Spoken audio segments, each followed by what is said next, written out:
Jujutsu Kaisen Season 3 is finally upon us, and with just the first 2 episodes, it's already shaping up to be pure cinema. This is the start of my ultimate Jujutsu Kaisen Season 3 review.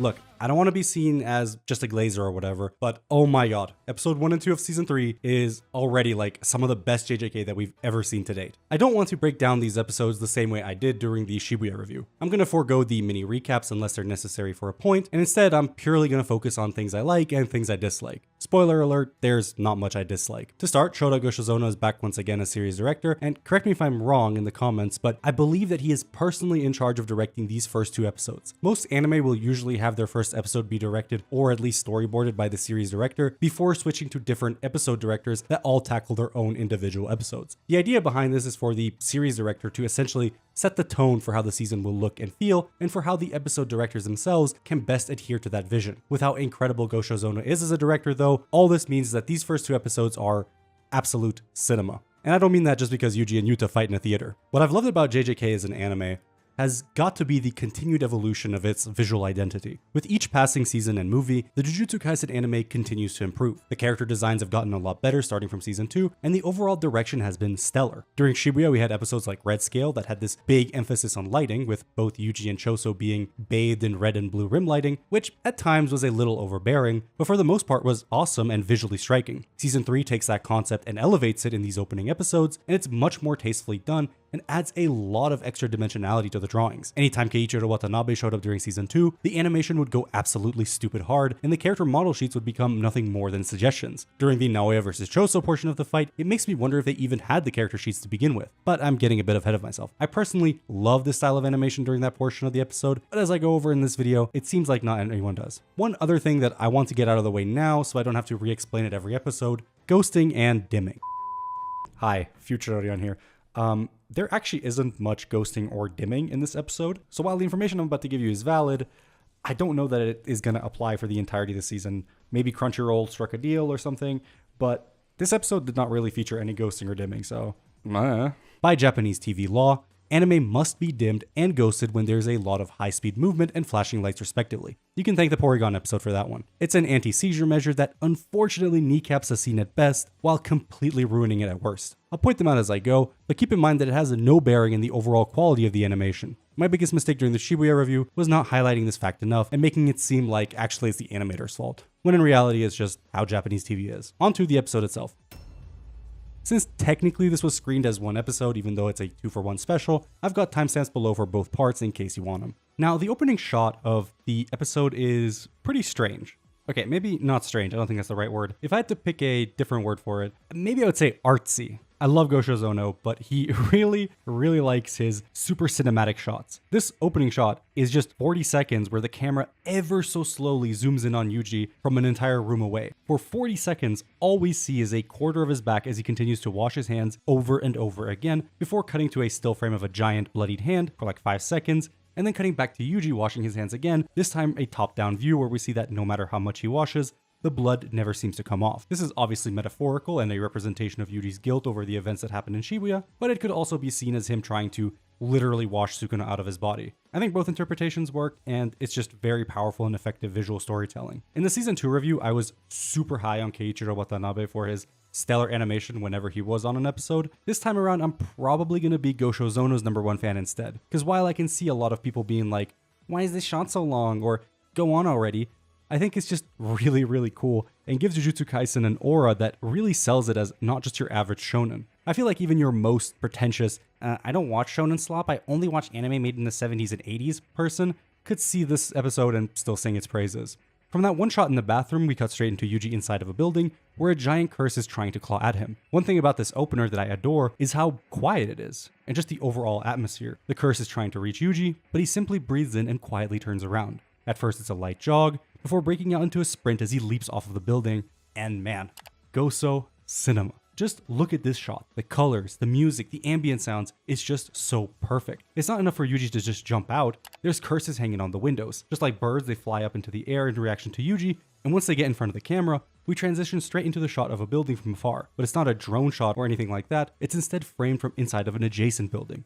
one that Yuta walks through out of focus. He is actively stalking Yuji, all the while this instrument, I'm gonna assume it's an organ, overpowers everything else as Yuji begins running away from the building when the giant curse comes crashing out of it. Have I glazed the ambience enough yet? I just love how Yuji's animated jumping around and through buildings, stopping for a light snack just like Sukuna did when he fought Maharaga. And even though the guy is just chilling eating his protein bar, the flying curses come flying in and he hightails it out of there only to be caught by this flying fucker. The whole sequence is amazing, but now I gotta mention the elephant in the room. What the fuck is even happening? One moment Yuta is stalking Yuji, and the next he flies in through the curse carrying him, cutting right through it and sending both it and Yuji down towards the theater. The next shot is then of Yuji holding onto Yuta's katana, and in this fight in particular, it feels like Goso just cut out so many random moments. Given that this was also the case in the theatrical release, it's clearly intentional in my mind, and so is this ultra long panning shot an incredibly artsy one. I mean, come on, this to me looks beautiful, but holy shit does it last a long ass time. 12 seconds by the way, I counted. 12 seconds of Yuji heavily breathing, fighting for his life before the curse that landed onto the building earlier pops like a balloon and showers them in purple blood. Again, I love it, it's very cinematic, but I just can't wait to see the bitching on Twitter. Cutting away from Yuji and Yuta, we go back to the Zenin household, and we are formally introduced to the biggest cunt in the series, Naoya Zenin, Naobito's son and the next in line as head of the Zenin clan. Almost immediately, he makes nasty remarks about his cousins by the way, drops the women should walk 3 steps behind a man bar, and even has Maki's mother open up doors for him. Also, he's voiced by Ginsvie. Do with that information what you will. Now, while I think a lot of people will focus on the action portions of this episode, and rightfully so, I do want to highlight this scene because it's exactly why I really love Goshozono's vision for JJK. After Junichi gets mad and tries to hit Naoya but misses and strikes the wall instead, the shockwave makes the light swing round and round. And for the next couple of minutes, as the lawyer reads out Naobito's will, the light moving around casts shadows all in this cramped room. So despite nothing really happening, by positioning the camera in tight spaces, you really begin to feel claustrophobic all the while everyone's shadow is dancing on the walls. So even though it's super monochromatic and reserved as far as movement goes, it still remains a very visually appealing shot. One Naoya crash out later and having Maki's mother tie his shoelaces, and we cut back to Yuji and Choso at probably one of my favorite spots in the episode. Visually. We've seen this staircase in one of those key visuals for season 3 before, and now that it's finally out, I just gotta say, it's just as beautiful now as it was in the cinema. The red color just looks incredibly striking, and the somber music paired with phenomenal VA performances by both Junya Inoki and Daisuke Namikawa just make this scene hit that much harder. And I can't forget this shot that I mentioned in the movie review from a couple months ago. Now I can finally show it. Despite Yuji walking down the stairs, he doesn't make it down until the very end of the scene. He's constantly teleported back up, symbolizing that he's unable to move on from Shibuya and is still racked up with guilt, which on one hand, fuck you Gege, but on the other, it's incredibly powerful stuff, and I'm glad the anime is leaning so hard into it, because it's going to make that one moment against Higuruma hit all the more harder. Remember how season 2 ended? Well, this next scene is a direct continuation of that, and man, we joke about the anime upscaling everything, but oh my god, did the anime make this scene go from like a solid 7 out of 10 in the manga to just a 10 out of 10. The colors, the perspective, the animation, the blood of this curse splooging all over the camera, Yuji ripping out one of its teeth and using it to slow himself down. Where do you even come up with this kind of stuff? One thing that I think Gege did really well in JJK is that he placed a lot of his fights in urban environments. Streets, schools, public bathrooms, train stations, all super basic and everyday locations, but the way in which Gege incorporates them into the fights themselves was always a standout, and the anime just takes that up a couple notches. In season 2 episode 13 Red Scale, Yuji's fight with Choso in the bathroom is half as good as it is, just because they're in a bathroom. It's cramped, hard to move around in, and there's plenty of things around to use as weapons. In this chase scene, Yuji is jumping around building to building, making the curses follow him through a narrow tunnel, just for Choso's piercing blood to wipe them out in one go. And that's not even mentioning the Yuta fight, which we'll get into. First things first. Look, I hate this guy, but I don't think anyone can deny what he did here was just straight up fire. He flash steps up on the bridge, completely unnoticed, shit talks Choso and Yuji, and then proceeds to blitz both of them. And then this thing he does to Choso? This kind of makes me sick, to be honest. I will say though, I love the way that this scuffle was adapted, with Yuji tossing a rock at him mid-movement, forcing Naoya to use his technique to dodge. Yuji rightfully gets praised for his battle IQ, and I love small moments like these that reinforce that idea. That being said, this next part, oh yeah, no, this is fire.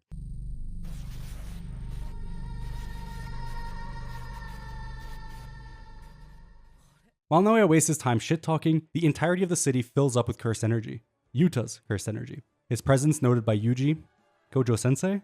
No, something creepier, as he turns to face his executioner. This absolute banger plays that makes you believe this ought to be a track for Sukuna and not for Yuta, and all throughout this episode, Yuta is framed as being, well, creepy. From the way he stands and moves to the way he looks. If I hadn't read the manga, I would 100% be fooled by his acting here. Looking back at my movie video, I don't think my thoughts regarding this fight have really changed. There are moments I find a little too slow and controlled for my liking, mainly the sword fight portion in the cinema. While it looks great, don't get me wrong, with how chaotic and expressive Choso and Naoya is, I would have liked it to have leaned more into that style, but that's more of a personal taste thing. One aspect I wish didn't change though is the car throwing, or lack thereof. See, in the manga, this theater fight doesn't exist. It's an anime only scene that's meant to show Yuta that Yuji is like Maki, while showing Yuji how Yuta's immense cursed energy makes up for his lack of strength baseline. In the manga, this is instead demonstrated by Yuji hurling a car at Yuta, and then beelining it for a building, only for a car to be thrown right back at him. I don't hate the theater scene necessarily, but I think the car scene in the manga sells Yuta's strength a little better. Car or no car scene, the last remaining portion of this fight is fire,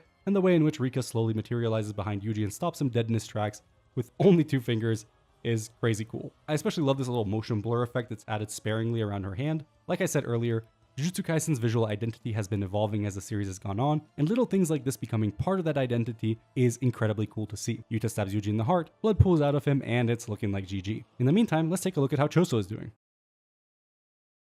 I didn't exactly want to see that, but oh well. If you have eyes, you can probably see why this fight is top tier. Insane animation that pushes every principle to its absolute limit, and the actual thematic battle happening underneath is the cherry on top. From what we saw in the last episode, Naoya loathes his brothers. He sees them as nothing more than stepping stones to his ascension to the position of clan head, and instead of loving or caring about them, he regards them as nothing but losers. Choso, on the other hand, only lives for the sake of his brothers, and these 2 quotes say it best. Older brothers are role models for their younger brothers. If the older brother takes the wrong path, the younger brother can avoid it. And if I take the right path, my little brothers can follow behind.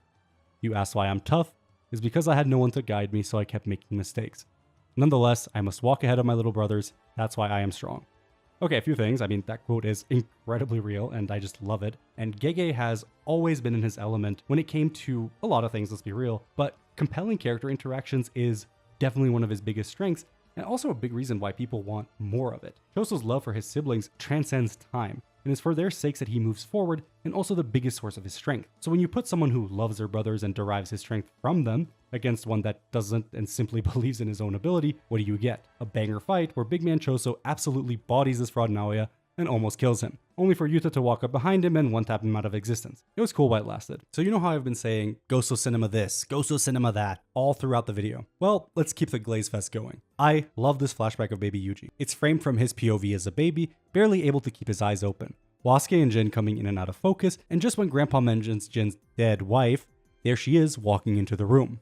And when we get a closer look at her, scars on her forehead. Yuji wakes up. Yeah, Goso Cinema, and it doesn't end there. This entire campfire scene is amazing start to finish. And while I credit Goso with a lot of it, the real stars here in my opinion are Yuji and Megumi's voice actors. From Yuji's breakdown to Megumi's speech, it's all just amazing and enthralling. Todo gave a similar speech to Yuji back in Shibuya about how sorcerers must continue to move on no matter what for the sake of both the fallen and the still living. Megumi reiterates more or less the same thing, pointing out that they're not heroes and instead have to continue proving their worth by saving people. They can't be expected to save everyone, and what happened with Sukuna is an inevitability and not solely Yuji's responsibility. A hero like Superman can save everyone no matter how small, even a squirrel, but sorcerers essentially live in reality and not fantasy. Since Yuji's goal and desire was to save as many people as possible, Megumi can look at Yuji and affirm to him that his life does matter and that he does deserve to live. With Megumi's sister an unwilling participant in the culling game, at the very least, he can start by saving Megumi. I couldn't take my eyes off the screen, man. Anyway, you yourself have eyes and ears, so you can just tell that this is some good stuff. However, before we go back to Jujutsu High, the anime decides to give us all of 2 seconds to read the culling game rules. Looks cool as fuck in the episode, but I pity the person that hasn't read the manga, and they just try to piece it together like this without pausing. Back at Jujutsu High, we meet up with Maki, who has survived her injuries and is rocking a new outfit, as well as the queen herself, Yuki Tsukumo. Before they make their way to Tengen, we get probably the funniest moment in the episode. Yuji! Yeah, this got a good laugh out of the people in the cinema a couple of months back as well. Still funny even now. Once they make it to Tengen, using Choso and his connection to the death paintings as a radar, there's nothing but emptiness. Before that though, I do really like this moment of Choso in front of the warehouse. Inside it, his remaining death painting brothers are there, and he vows to one day bring them back. Invest in Choso stocks right now because his character arc will only get better from here. With no Tengen in sight, they begin to head back. But Tengen flash steps behind them and reveals not only her true form, but also the fact that all of this time since Season 2, Tengen has been the narrator all along. Which, let's be real, is a phenomenal decision. With that being said though, what does Tengen know? I want to talk about 2 things. To start, this episode is storyboarded by none other than our glorious series director, Shota Goshizono, while the episode itself is directed by Takumi Ichikawa. Now, we, the people, followers of the Gospel of Goso, know of Goshizono, of course. But what about Ichikawa? From what I can see, he's done work as an episode director and storyboard artist for both Bleach, Thousand Year Blood War, and Dungeon Meshi, along a couple of others. A relative newcomer with his earliest credit being assistant episode director for Cyberpunk Edgerunners. Now, I personally have never seen most of these shows start to finish, so I went in and watched snippets of the Bleach episode to get a better idea for what he brings to the table. And from what I saw, they were good. The drawings were incredibly strong and visually pleasing, but the thing that struck out to me the most was that the episode was also a big yap fest. Yet it was still very interesting and fun to look at. Goshizono, in my opinion, does an incredible job at making even the most dry or mundane of scenes look incredibly engaging. So I can only imagine how Ichikawa is going to bring that vision to light. I mean, I don't have to imagine anything. I watched the episode, and it was amazing for those exact same reasons. From now on, I'm going to stop saying episode 3 of season 2, for example. Instead, I'll be using the total episode count from all 3 seasons, just to make it a little bit less wordy. Episode 50 of Jujutsu Kaisen is what I will affectionately call a yap fest. Usually the word yap has a negative connotation, but I kind of want to claim the word back because, well, it's fun to say, isn't it? This episode features a lot, and I mean a lot of talking and exposition. If somebody, though, tells you that there's a lot of yapping, you might get the wrong idea and think that it's boring or uninteresting. This could not be further from the truth. Visually speaking, this might be one of my favorite episodes within Jujutsu Kaisen. To me, it's very reminiscent of episode 34. The majority of the episode focuses on Yuji and everyone's reaction to Gojo being sealed. There's, boom pow pow action peppered throughout, but the standout moments for me tend to be just everyone sitting around and talking. Interesting angles, good use of color, amazing attention to detail. It's a very, very strong episode, and episode 50 just feels like that, but way better. The biggest proponent is the fact that Tengen's realm is purely a blank canvas. Using their barrier techniques, Tengen can show anything and place our cast anywhere. So for an episode that focuses on further explaining the rules of the culling game and expanding the world itself, it's a perfect blank slate for a talented director like Goso to make, well, anything. 3D projections of the cursed tools that Gojo destroyed, as well as the government-mandated Toji appearance. CCTV footage of Hakari, I guess, and a whole host of other random shit that Tengen wants to show the class. Actually, let's just break it down real quick. For starters, we finally get Noritoshi Kama's real name, Kenjaku. Does that mean anything, or will it even mean anything? No. But oh my god, am I glad I can finally stop saying things like fake ghetto. I was doing that during my review of season 2, only to have stupid ass, snarky ass, idiotic ass manga readers in the comments asking me why I won't just say Kenjaku in an anime only video. Sorry about that. I've been meaning to vent for a good minute now. Anyway, back to Tengen. Like I said, this episode is visually astounding. I really like the red colored outlines that they've gone for here, and the drawings themselves. I mean, just look at some of these stills. The level of detail, the quality of the composition, the shading, it's all so damn good. Speaking of composition, this shot right here is why I like Goso. While Tengen is talking, instead of it just continuing to be a top-down view or some other generic shot, Goso places the camera back into the tunnel near these lights. The angle makes the rest of the cast disappear, focusing entirely on Tengen. Once they're done talking, the camera is placed on the ground further away, and now Tengen is out of view as we hear Yuki's thoughts. Also, the tunnel is just permanently moving and looks hella trippy, starting to plant seeds that Tengen's realm is ever shifting. Yuji kinda acts as the viewer here, as he's the first and only one to notice that the tunnel is disappearing. I like that he looks at it and doesn't even question it. Also, Tengen just has a flair for the dramatic, bro. Not only do they turn the lights off when the subject turns serious, but the way in which the voice actress, Yoshiko Sakakibara, delivers the lines all throughout the episode. I don't know how much voice actors make, but the way in which she's giving these lines makes you think that her rent is due tomorrow or something. There's such passion and energy behind them, and it only gets better and better all throughout the episode. This is an episode that I feel like you could watch muted and still enjoy, but the voice acting just elevates it beyond belief. To be honest, it's not just her. If you'll remember from Mekamaru's episode, that guy was doing main character levels of line delivery, and it was also incredible. Anyway, let's talk about what Tengen's got to say. The exposition dump on a whole is an entirely different level from the manga, taking only a handful of relatively unremarkable pages and turning them into a visual spectacle. It feels like Goso took a look at a video game interface and made one specifically for this episode. I mean, it is the culling game, so it's incredibly fitting and makes everything look great, while never feeling like it drags on. Seriously, I watched this episode with my friends, and when the credits started rolling, everyone's collective reaction was, wait, what, already? Goso managed to make almost 20 minutes of straight yap go by just as fast as an action-heavy episode would.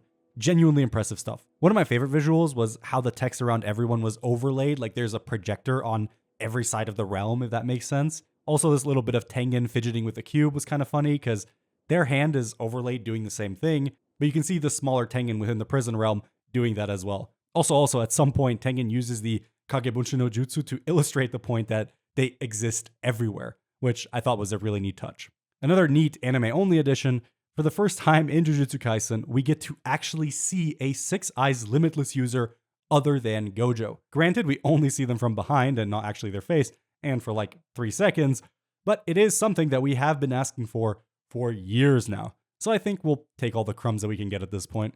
Another thing that this episode made me realize, we have come a long way from the dog shit textures in Season 1. Look at this scene from Yuji and Todo versus Hanami. I know it's a high-speed action battle and all that, but look at it. Now look at any still frame from episode 50. It's a night and day difference. The effects all throughout the episode also just look really damn cool, and forget about the visuals for a second, can we talk about the music? There's this track that plays somewhere in the middle of the episode, and it really reminds me of this one from Sonic Riders Zero Gravity. Tell me if you also hear it in the comments.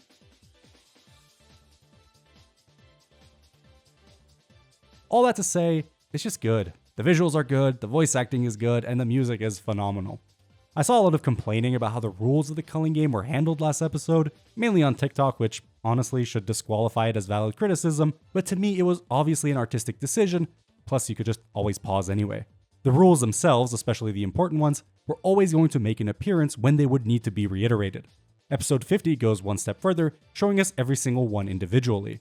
Really cool visuals, and also the actual just sound effects are pretty cool. JoJo's gets all the credit for having like awesome sound design, and it does, but I feel like Jujutsu Kaisen sound design has come a long way since Season 1 as well. At some point, we also cut away to Shoko, giving us genuinely one of my favorite little quirks of Gege's writing, the random interviews. Yes, Togashi did that first too. Regardless, it's Ichiji gathering information about Rule 2, removal of curse techniques.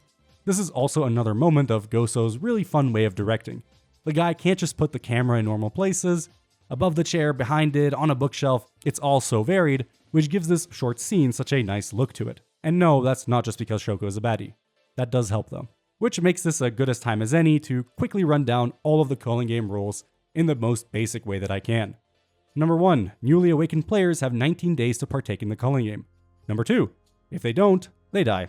Number 3, anyone that comes into the barrier willingly becomes a player and can no longer leave. Number 4, to get points, you have to kill other players. Number 5, sorcerers give out 5 points, while normal Joes give 1.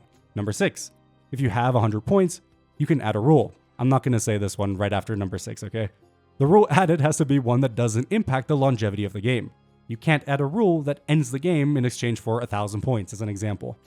Number 8, and finally, if no points are gained for the 19 days, you die. Simple, simple. In all seriousness though, all of these rules, especially the really important ones, will be reiterated throughout the culling game, so don't worry about remembering them at the top of your head at all times. Despite all the exposition and talking, this episode did feature some genuinely nice character interactions, so let me run through them real quick. I love the dynamic between Yuji and Yuta so much. After promising that Yuta would kill Yuji should Sukuna take over, once it turns out that he will actually be splitting off from everyone to go do his own thing, Yuji and Yuta's collective 66 IQ rattle against each other, realizing that there's no one left to protect Megumi from Sukuna, only for Mr. Emo over here to be like, don't worry about it, you can just kill Yuji after I die anyway. Which Yuji takes not very well, but it is a funny moment. Aside from that, we also get an incredibly wholesome one between Yuji and Choso. Before leaving, Yuji turns around and thanks Choso for helping them up until now. At first, Choso acts nonchalant and stoic, but the millisecond that Yuji is out of there, Choso starts crying. Peak cinema. And of course, how could I ever forget? This one is for the power scalers. But while Yuta says that Hakari is stronger than him when he's worked up, Maki responds with, it's impossible. Have fun with that statement, it's only been haunting this dogshit fandom for like 4 years now. And finally, my GOAT, the best character to finally grace the big screen, TAKABA makes his debut, completely bombing his comedy performance. What I want to quickly point out though, this man, TAKABA, once he showed up, the aspect ratio changed. This is the same aspect ratio that they used all throughout Sukuna vs. Maharaga and parts of Jogo vs. Sukuna. It's usually reserved for movies, but when it's used in TV, You just know that the episode is about to be absolute peak, and it is. This amazing, albeit short segment of TAKABA is genuinely surprisingly good. Last week I talked about how you should invest in Choso stock, and while you will definitely get short-term profits in this season, investing in TAKABA will cover you for the long term. TAKABA's voice actor put in so much work, by the way, and gave a killer performance as TAKABA starts genuinely tweaking out. The actual animation within that portion was also really good. I wouldn't say the character acting was as good as the ghetto portion from the Hidden Inventory arc. However, it was still very solid, and there were great and strong drawings all the way throughout. They just nailed the scene, and this bozo right here, why do I even like him? Well, the little pep talk that he gives to TAKABA is genuinely good. There are two types of comedians that manage to stay big. Comedians that are funny, and comedians that can always delude themselves into believing they are funny. Which one are you? Since this is related to TAKABA and how he will approach the calling game as a player, I won't say anything at this moment. Instead, I want you, the viewer, to tell me, when TAKABA says that he's 70-30, which one does he mean? Yeah, you've seen episode 51 already, so this shouldn't come as a surprise. This might just be my favorite episode of Jujutsu Kaisen so far. I'm not making the same mistakes I did with last season's review, but holy shit, what did we just witness? Like, I'm genuinely at a loss for words. First things first though, I really feel like I have to go and do the bare minimum and thank some of these outstanding animators that brought this arc to life in ways that I could have never imagined. Here's the staff list for episode 51, and as I continue to talk during this opening portion, I'll have their names up on screen alongside cuts of animation that they've done. Massive shout out to Sakuga Boru. I'm just a dumb, stupid idiot, and without the huge amount of work the users of Boru have done over the years, I would not be able to accurately give props to the animators that deserve it in these videos. I'm still a noob, and I can't recognize an animator based off of the way they draw ears or anything like that, but I am trying my best to learn as this season rages on. Also, you saw that correctly, Goso is back once again, not only doing storyboards this time, but also as one of the 3 episode directors, and doing some key animation. Goso Cinema. And we love Goso here, but I just gotta shamelessly steal this tweet because it's so fucking funny to me. In 2024, during Anime Expo, Goso said that he is most forward looking to animating Maki in season 3. Not only is he getting his wish, but he also decided to bring the Avengers along for the ride. And I don't blame him one bit. This arc is so incredibly important to Maki's character, and I'm very happy that she's getting the respect that she deserves. Now, I kind of want to break this into 2 portions. First, I want to spend some time highlighting all the visuals that I really liked, and then I want to go over into the narrative bits. First thing we get to witness is Maki and Ogi's blazingly fast Sekiro-style fight, and I didn't know how to feel about it at first. On one hand, the second part of the fight, post-awakening, makes much more sense to be quick, whereas when I read the manga, the first half felt way more composed, slow, and methodical. However, after watching the scene a few more times, I think it works. The way in which Maki loses, even in the manga, is fast, unexpected, and one decided by mere centimeters of distance between the two. So the way in which it's presented here, I think is fine. And honestly, I do urge you to just go rewatch a lot of these action scenes multiple times because they are pretty clever, just very quick. The visuals as a whole though were really tight. The fight starts the moment the torch fizzles out, plunging them into pure darkness, with only the illumination thereafter being the sparks of their swords clashing. And man, the way in which the entire shots were super desaturated, but the blood itself was a vibrant red, really made everything pop. Finally awakened, Maki makes Ogi shit himself one last time before doing to him what Sukuna did to Nanako in Shibuya. Now, as a manga reader, this panel of Maki and Toji side by side is a top 20, top 15 panel in JJK probably. So to not see it in the anime the same way it was in the manga, that was a bit sad. But I do get what Goso was going for. Instead of it being Toji side by side with Maki, he's basically her stand for less than a second. The reason for this is because it's meant to be Ogi's view of Maki. It's not that he literally sees Toji when it's the side by side, rather he sees Toji in Maki, if that makes any sense. Anyway, I don't mind that this wasn't 1-to-1 because they absolutely nailed the second Toji appearance in the episode.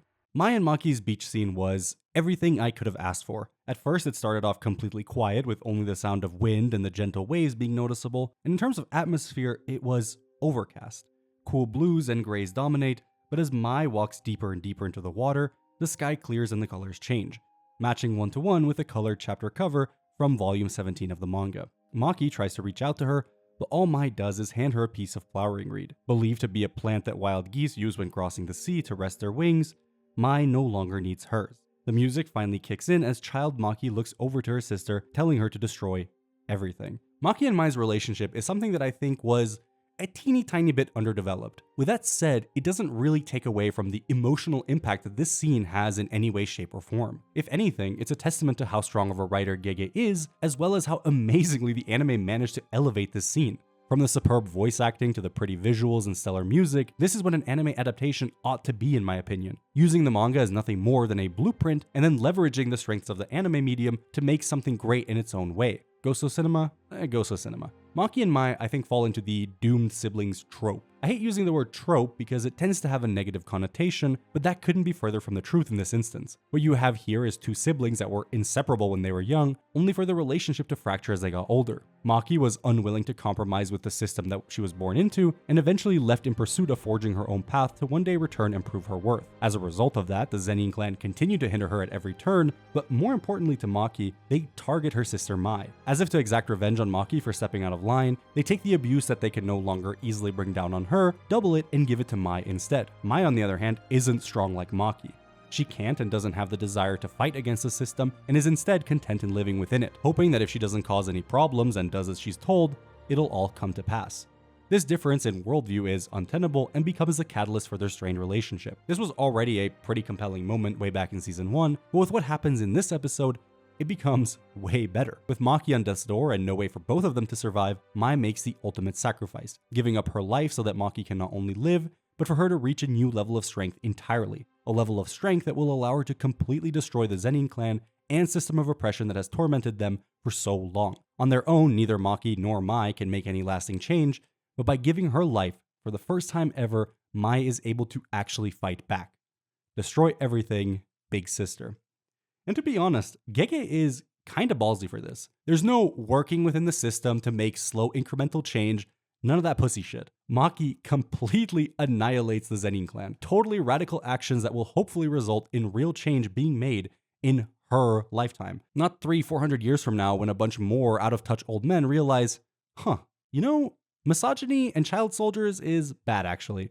And this is a pretty consistent theme all throughout JJK. The old conservative guard of the Jujutsu world is more than happy to treat sorcerers as expendable so that they can continue to live safe and lavish lifestyles. Gojo might have been onto something, if only he'd gone through with it. I appreciate this decision because I don't think it's a tenable strategy in the real world in most cases, but since this is fiction, you can kind of do whatever you want and have everything work out without thinking too hard. One of my least favorite things that Arcane did, yeah I know, crazy segue, is that the entire premise of the first season was built upon Piltover's oppression of Zon. Jinx did some fucked up shit, sure, but she lit a fire that motivated the people of Zon to finally fight back in hopes of making lasting change. Rather than deal with this dilemma of, oh shit, the oppressed group is fighting back, the show decides to introduce a third party that threatens the world itself, which causes everyone to band together. After the dust settles, Piltover can finally be like, you know what? Turning your home into a shithole all these years is bad actually, and the show can end on a positive note. I don't have a problem with it in the sense of, this doesn't make sense. Rather, I think it's too clean, too easy. So to bring it back to JJK, I like that Gege allowed Maki to do something fucked up and not face any kind of repercussions. W Gege, W Maki. Maki versus the Kukuru unit is basically just Kill Bill the anime, and yeah, it's pretty good. I guess my one feeling on it is that it was a little long and maybe a bit fast. I had to rewatch it a few times to catch everything, and I won't go over it entirely, but one of my favorite shots was the one of her cutting through them like butter, all the while we look at it from under the glass floor, which is just an insane shot, by the way. I don't even know how you would begin to draw that. Then it's probably the poor fucker that gets the 1-inch punch, which, first of all, how is Maki aura farming so hard that she's practically ice skating? But that guy, plus the other dude who gets a random sword dropped on his head, they were just super unlucky, bro. They did not need to be there. I love the black and white aesthetic all throughout the fight, with only the blood having any color, and then just the final moment, oh my god, that is just peak. It's basically just the Maki version of the Toji versus the special grade karate rabbits fight. She just does all her moves, cutting, shing, shing, shing, shing, shing, and then when she just stops, boom, everybody just collapses on the ground. It's really fucking cool. And of course, the final guy gets the dragon bone lodged deep into his skull, killing him, changing the colors back, and then finally showing us what happened to dragon bone in the first place, since in the manga it just disappears and we're left to speculate. Maki vs. the Hay was also really good, and I don't know, I'm just running out of ways to glaze the episode at this point. The music that plays when the Hay come in makes me laugh a lot because it's so hilariously upbeat. I don't know if the intent is to make you think that these guys are the good ones or what. I just find it super comedic. The same way in which Maki pulling out Chojiro's and this random dude's whose name I have forgotten, pulling their throats out, the sound effect is a Dragon Ball abridged ass pop for whatever reason. Anyway, we gotta mention Ranta and Junichi quickly because they got the crazy anime upscale, okay? Ranta and his technique are literally melting the ground in a way which reminds me of Boros versus Saitama, while Junichi, and let me actually say something about this guy, Junichi, for the love of God, help him! He is literally dying and you are out here aura farming. What the fuck, bro? Not that it does anything, but his technique just looks powerful. The entire pillar that Chojiro created is completely wiped out, but out of the smoke, it's Maki who emerges, carrying his severed head and tossing it into the pond. And of course, the main event, Naoya versus Maki. And honestly, what can I say? From Maki's eye frantically moving like she's Madara Uchiha, to the music, to the way Naoya's technique is portrayed, to, okay, everything in this fight is just really fucking good. My two favorite moments are Naoya spinning her around the mountains like Goku does to Frieza, and this segment of Naoya running around in a different art style entirely. It looks so amazing. Okay, I mean, come on, you have eyes. Actually, one more thing. When Naoya finally reaches top speed, where is bro even going? He makes a whole ass lap around the forest, only to get caught by Maki and hit with the most devious punch in the whole series. Not only did she hit him with the Netero speaking in a compressed moment in time thing, she hit him so hard it replayed not once, not twice, not 3 times, 4 fucking times, and right into a Mortal Kombat style X-ray, completely shattering his skull. Jesus, that was brutal. And everything that needed to happen to Naoya, this piece of shit, everything that he has said and done in the last couple of episodes has led to this fucking moment, and I am glad we are finally here to witness it. Fuck you, Naoya. Kill your I want to spend some time talking about Naoya. Naoya is, pardon my French, a giant fucking loser cunt. He's a misogynist, an asshole that has bullied Maki all throughout her life, unstable, and a terrible fit for clan head. With all that considered, he's still not as bad as Sukuna. I feel like there's this brain rot virus around most online discussions where the sum of your very being is decided based off of who you like and don't like. Somehow, liking Naoya means you explicitly endorse his viewpoints and also want women out back in the kitchen again. Well, that second part is true, sorry.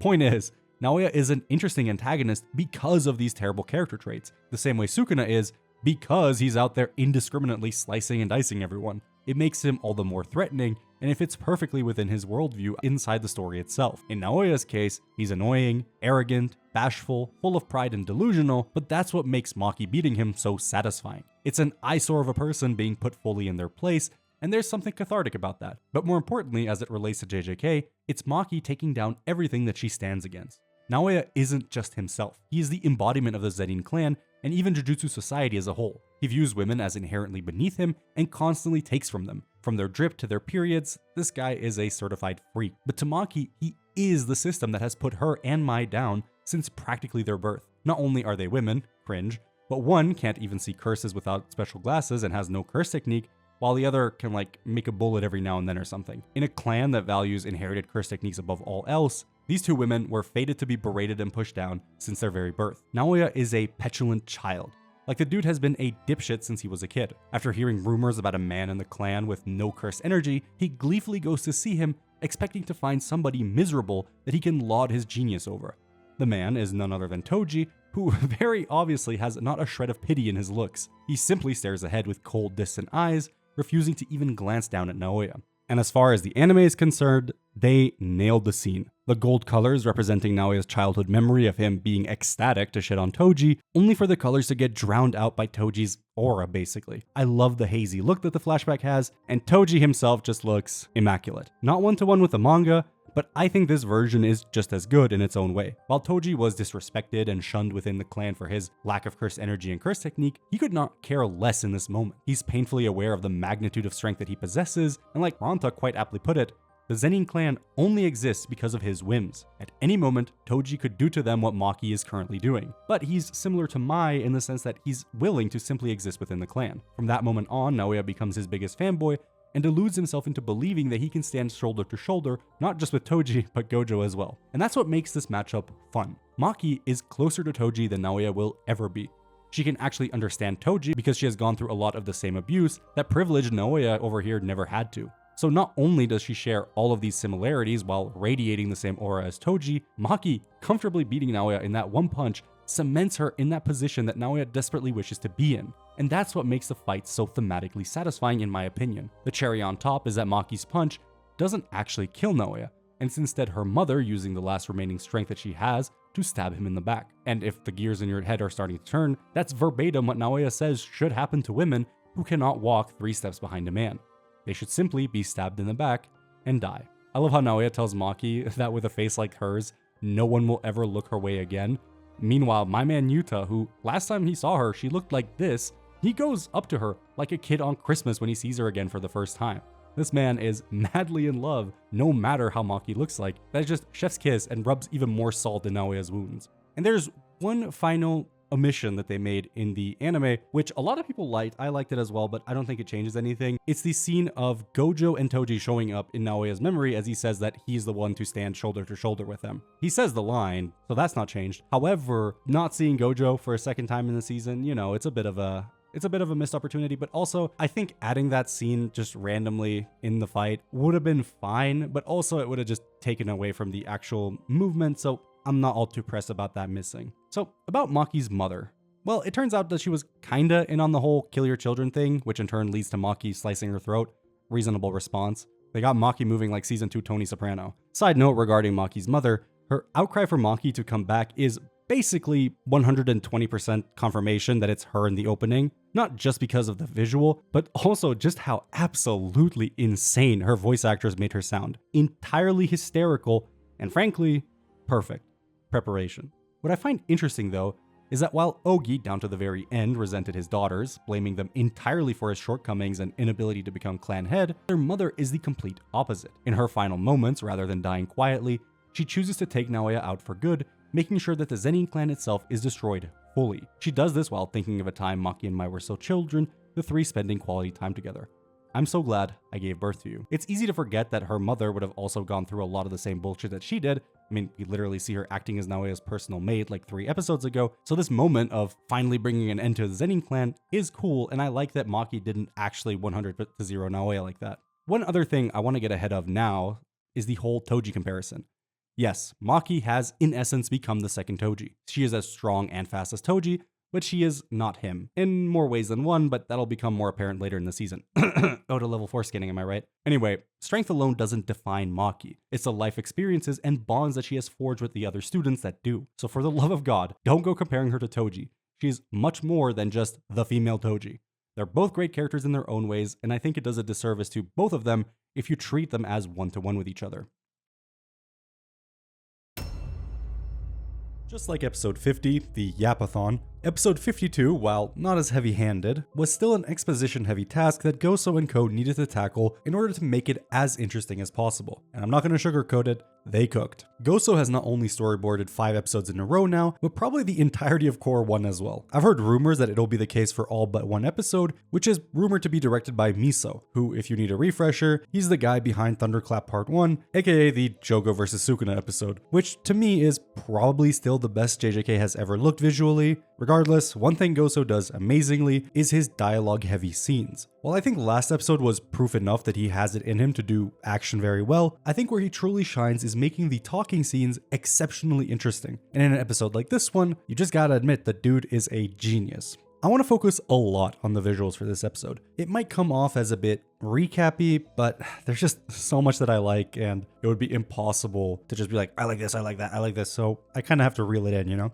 To start, we get a scene of Yaga in prison, and the first thing I want to highlight is the color scheme here. Not actually just here, but as you'll see throughout the episode. In the prison, it's this harsh, whitish blue that's very fitting for what is essentially an interrogation by Gakuganji, who wants to find out how Yaga created Panda in the first place. This flashback, by the way, happens way earlier in the series. That's why later in the episode, Yaga is actually out and about and walking. The higher-ups have tried to designate him as a special grade because of his hypothetical ability to create an army of self-sufficient corpses like Panda. This is the only reason why Yaga is even considered for special grade, not that he himself is actually on the level of characters like Gojo or Yuta, for example. I love the shot of Yaga's face through one of the air holes of the prison, and the drawings all throughout the episode, but especially here, are really good. I very much love the way the light of the room is reflected on Yaga's skin, and while color theory is not only on point, the way in which we transition from that cold, desaturated blue to a vibrant green and sky blue sky, is just very clean, and you'll notice all throughout the episode that almost every location has a different vibe to it, and it's in large part thanks to the brilliant color scripts by Hiro Gokinjo, who has been absolutely killing it all season so far. One other thing that you probably have noticed, the lack of music. From beginning of the episode till the opening, there is no music. All you hear are the characters talking and ambient sounds depending on where they are. And for scenes as heartbreaking and intense as we got, I was in love with that decision. The scene of Kusakabe and his sister, for example, where she finally sees her son, is tragic, and there's absolutely no need to try and ham it up with cheesy, sad music. You can just let the voice acting and character animation speak for itself, which was very much on point in my opinion. Again, Jujutsu Kaisen has managed to find some really good voice actors for supporting characters that we will never see again, only for them to give standout performances. I love how she stumbles on her way to Takeru,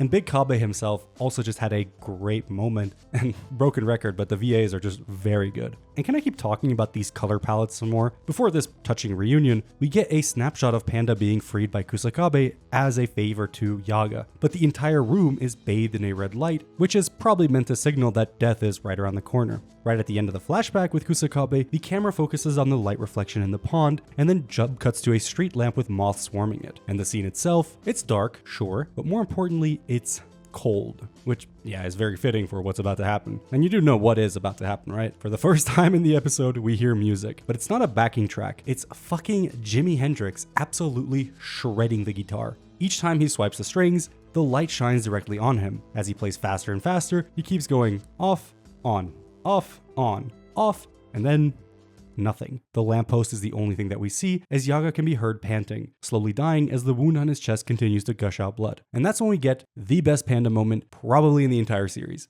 Panda rushing past Gakuganji, unwilling to fight him. Did they have to animate Yaga like this, by the way? The way Panda grabs him and his whole head just lifelessly limps is, I don't know, morbidly awesome. Speaking of Panda, throughout the entire story, one thing that has been made clear with him is that he doesn't abide by human norms. I mean, yeah. He's a panda. You're a panda. But despite his father being killed in front of him, he bears no grudge towards Gakuganji and accurately views him as nothing more than a falling knife. A complete cuck to the Jujutsu world, he simply does as he's told. And Yaga's curse to him, which I won't delve into here because it does kind of come back later, just be sure to keep that in mind. Last thing about Panda, the line delivery for "Even Pandas Cry" was handled beautifully, and the pain scream afterwards was the cherry on top. Genuinely, this is such an underrated moment for me in the manga, and I'm glad it got the love it deserved in the anime. Panda has always been an interesting enough character to me because of the whole non-human that is actually more human than the humans shtick. But outside of this and a few other things later on, he doesn't really do much, so I would recommend selling off some of your Panda stock. He is adorable though. Before I move on, I want to focus on Yaga a bit while also highlighting one of Gege's biggest strengths as a writer. When it comes to supporting characters, I think you can make the argument for Gege dropping the ball on certain characters like Miwa, but when he chooses to shine a spotlight on any given character with only a few pages or chapters, he can add so much depth to them. You'll see it soon with Higuruma and much later on with TAKABA, but even Yaga's relatively short time in the spotlight was good enough to make his death meaningful to me. The guy has been around since episode 2 with his rugged exterior, but it's evident that he just wants a normal happy life with his cursed corpses, as made clear by him walking into his own death just for the chance of getting to see his son one more time.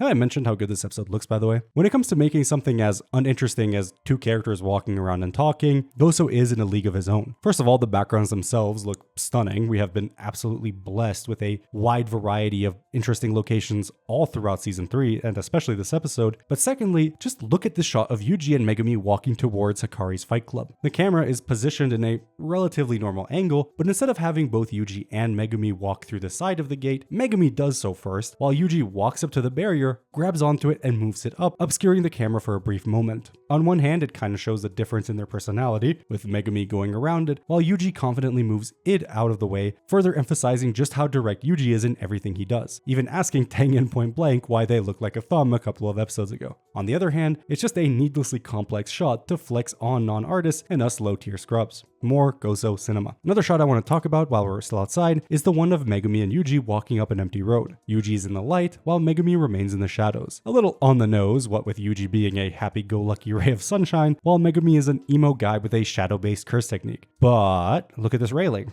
For some reason, it needs to be 2D animated. Why? I don't know. Does it look dope? Yes. And again with the colors, once Yuji is inside, the whole place has a green tint to it, making it look the part of a sleazy underground fight club that has rigged matches. Again, why have Yuji and this guy simply talk to each other when you can have Yuji on the seat while the unnamed goon talks to him through the reflection, if that makes sense. And I know I'm beginning to sound like a broken record, but just look at these backgrounds. They feel so alive, and I can't help but gush over just how well this entire season has been so far on practically every level. Yuji versus Panda. A fight that barely lasted a handful of pages in the manga has been extended to a genuinely surprising, albeit hilarious, faux match between the two worst actors in all of Jujutsu High. Couple of things first. Gege cameo, the announcer is an absolute gem, and most importantly, Hakari's hand is like full-on gripping Kirara's ass. Why did I feel the need to mention that? Well, I've heard cope before from Hakari fans that these two are just friends, and I don't know about you, but I don't go around groping my boys like that. Speaking of which, I think I might as well address this now, even though I fully know there will be absolutely zero chance that this doesn't become a cringy culture war thing in the comments. But Kirara's gender is technically never confirmed. Panda, who hasn't even seen Kirara for a long time, refers to her as a he, and that's really the last we ever get. However, based off of the way she presents, I think it's a case of Gege wanting to include a trans character in his manga without having to come out and outright confirm it himself. Why he would do that given how progressive the rest of JJK is, I don't know. I'm not even going to pretend to know how the Japanese feel about trans people, so I won't bother speculating if that ends up actually being a reason for this decision. I think the intent though is for Kirara to be viewed as a woman, but since it's not outright stated, the chuds that want to own the libs can keep calling her a dude. Personally, I'm going to go by her since it makes my life easier, and to all of you chuds that are also Hakari fans, your goat takes it up the ass. Back to Yuji and Panda, the animation did not have to go as hard as it did, but what really sold me on Yuji's short career as a fighter is just how funny he is. For one, his dynamic with Panda is great, but even on his own, this guy is straight up emoting on the guy he just walloped. The dude is a showman through and through. Finally, what might end up being a controversial scene, I haven't really seen too much bitching about it on Twitter, Yuji and Hakari's confrontation. The entire scene is done in one shot with the camera not even budging. If you're a manga purist, you're probably fuming so hard that steam is coming out of your ears, but to me, this was genuinely one of the coolest scenes I've watched in a shonen before. We were complaining about not enough breathing room being given to some of the scenes last week, but this time around, it's the reverse. Almost too much room. That's entirely by design. No music, just the humming of a fan and TVs alongside Yuji and Hakari talking. It's tense, but most importantly, the character acting, which I've heard is most likely rotoscope by drawing over an acting performance that Gosho Zono and the assistant director did, was stellar. It felt incredibly natural and really hard carried the scene. By having the camera not move, they could focus entirely on the movements, which to me were mesmerizing. I don't consider any of the panels of these two talking as iconic, so this being completely new just impresses me more than anything. At first, Hakari tries to sell Yuji on a new crypto coin that he will surely not rug pull. It's all looking good, but when Hakari's phone rings and rings and rings and rings, he calmly gets up, pours Yuji a drink, baits him into revealing that he's lying by bringing up Gojo, and then this last bit of him grabbing the glass and throwing it at Yuji is fucking hilarious. I love the way Yuji puts his hand up like, please don't throw it at me, please. Only for this bum to quickly use his dog shit ass curse technique to try and trap Yuji, just to miss and get his head caved in. Honestly though, I really like the way that this part is animated, and I love that Jujutsu Kaisen isn't afraid to take creative liberties. Even if I don't agree with the direction at all times, I much prefer a show that takes risks and tries something new than one that just plays it safe. And as far as Hakari is concerned, we'll talk about him a little later. I know we are all Jujutsu Kaisen fans and therefore can barely read. However, if you came out of today's episode confused, don't worry, I'm here to help. Let's get the big one out of the way before the actual review. Kirara's curse technique. Love Rendezvous is Kirara's one and only gimmick, and probably the most JoJo's Bizarre Adventure-esque ability in the entire series. When I first read the manga and got to this portion a few years ago, this to me was a very underrated but incredibly fun fight for that exact reason. In essence, this technique is the ultimate keep away. Love Rendezvous allows Kirara to put up to 5 stars on virtually anything. Doors, cars, shikigami, as long as the object is imbued with curse energy, she can mark it with one of the 5 stars. The 5 stars are as follows: Gakrux, Ginan, Mimosa, Akrux, and Imai. The 5 stars make up the shape of the Southern Cross constellation, and when you look up at the sky, the constellations might seem flat, but obviously each star is a different distance away from the Earth, and therefore it has depth, as the manga puts it. If the door is marked as Gakrux and you Akrux, then you can't just walk right up to it. You need to make contact with Mimosa first, then Ginan, then and only then can you finally get to Gakrux. If you share a star with something else, you get drawn together. The anime did a really great job not only explaining the technique with the pretty star-themed visuals,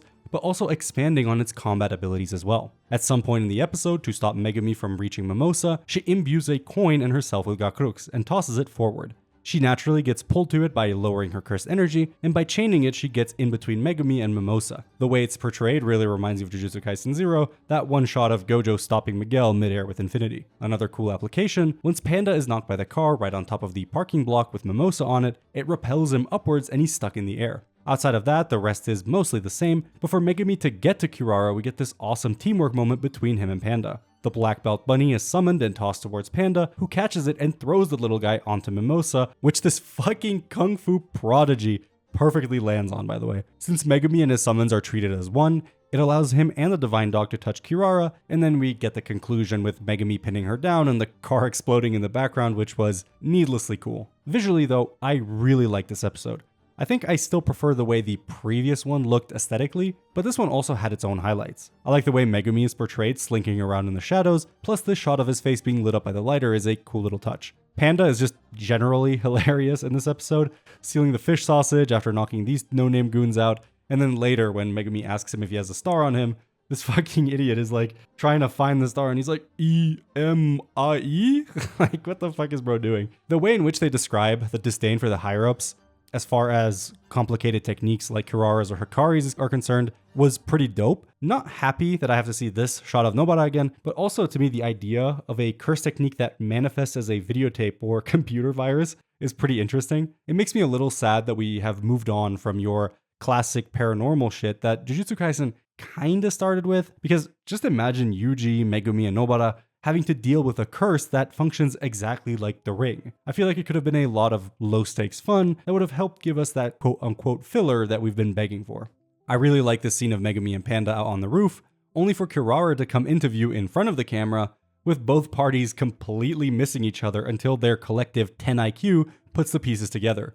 This episode extended a lot of the applications of Love Rendezvous, but also added some really quality comedic bits like this one, which I think is a good addition since I've always viewed this fight as rather unserious. I mean, just look at Kirara's expression when they tell her that Gojo has been sealed. Another highlight for me in the manga and now in the anime was always Megumi. He's usually portrayed to be the more analytical of the Jujutsu High students, which makes him a very good match for Kirara and her bullshit technique. Panda is hopeless, but Megumi outplays the fuck out of Kirara, bluffing that he knows what her technique's motif is, even though bro knows only what little he has picked up from Tsuki, who did actually get a very beautiful but short extra scene. This is more so for the manga readers, but I wonder if the anime is putting a larger focus on Tsuki for this arc. Only time will tell. And actually the scene itself is an adaptation of this bonus illustration in volume 18. Shout out to Tiberius for making this edit because I had completely forgotten I am canonically mentioned in the Jujutsu Kaisen manga. The fight more broadly, cinema. With Kirara's technique being so unique and not a honest one-on-one unga-bunga move, it allows for Megumi's intelligence to shine more than his raw strength. If you recall back to Shibuya, this was kind of the same dynamic that he had with Yuji versus Awasaka. He figured out the technique, while Yuji provided the muscle and adapted to Megumi's plan on the spot, showcasing both of their talents very well. Panda, on the other hand, is a bit slow on the uptake, which makes this 2v1 mostly a 1v1 instead. And I gotta say, this episode definitely feels like a low priority episode. What I mean by this is that it's an episode that doesn't necessarily need to be a big spectacle that the team has to spend a ton of resources on making look good. I'm not too confident in calling it that 100%, since I'm not exactly an animation expert. But based on the way it's storyboarded and directed, it feels like there's a lot of tricks used to save time. Quality-wise, I think all of the drawings and the compositing and the effects work was really solid, but let's look at a couple of these shots. The panning shot of Megumi and Kirara talking is super simple, with a small number of different drawings. However, you're going back and forth, so that's a lot of time saved. This reaction image of Kirara stays on screen for a little while to save even more time and resources, and there's plenty of these cut-in shots like this one, which have very little actual movement, and you can partially blame Gege because of the ungodly amount of talking that he had the characters do in the manga, most of which was probably unnecessary. Despite all of this, I think the episode still looks really good, and thankfully, since the fight at the very least is pretty comedic, I don't think these time-saving measures really take away from the experience at all. Plus, we did get some absolutely ridiculous shots like this one of Megumi running around the car, which just looks insane. The perspective, the light of the car that gets this long exposure effect, and the way the folds of his clothing are animated just make it look incredibly fluid and dynamic. Also, the music during episode 51 got a lot of shit on Twitter, and while personally I enjoyed it for the most part, I think this episode is on another level entirely in terms of fittingness, if that's even a word. The music that plays during a portion of the scuffle really evokes Celeste vibes to me, which would be very fitting given her curse technique, plus I really like that game, so. Also, the first track that plays when they run into each other is, I don't know, very Lupin the Third, maybe Detective Conan.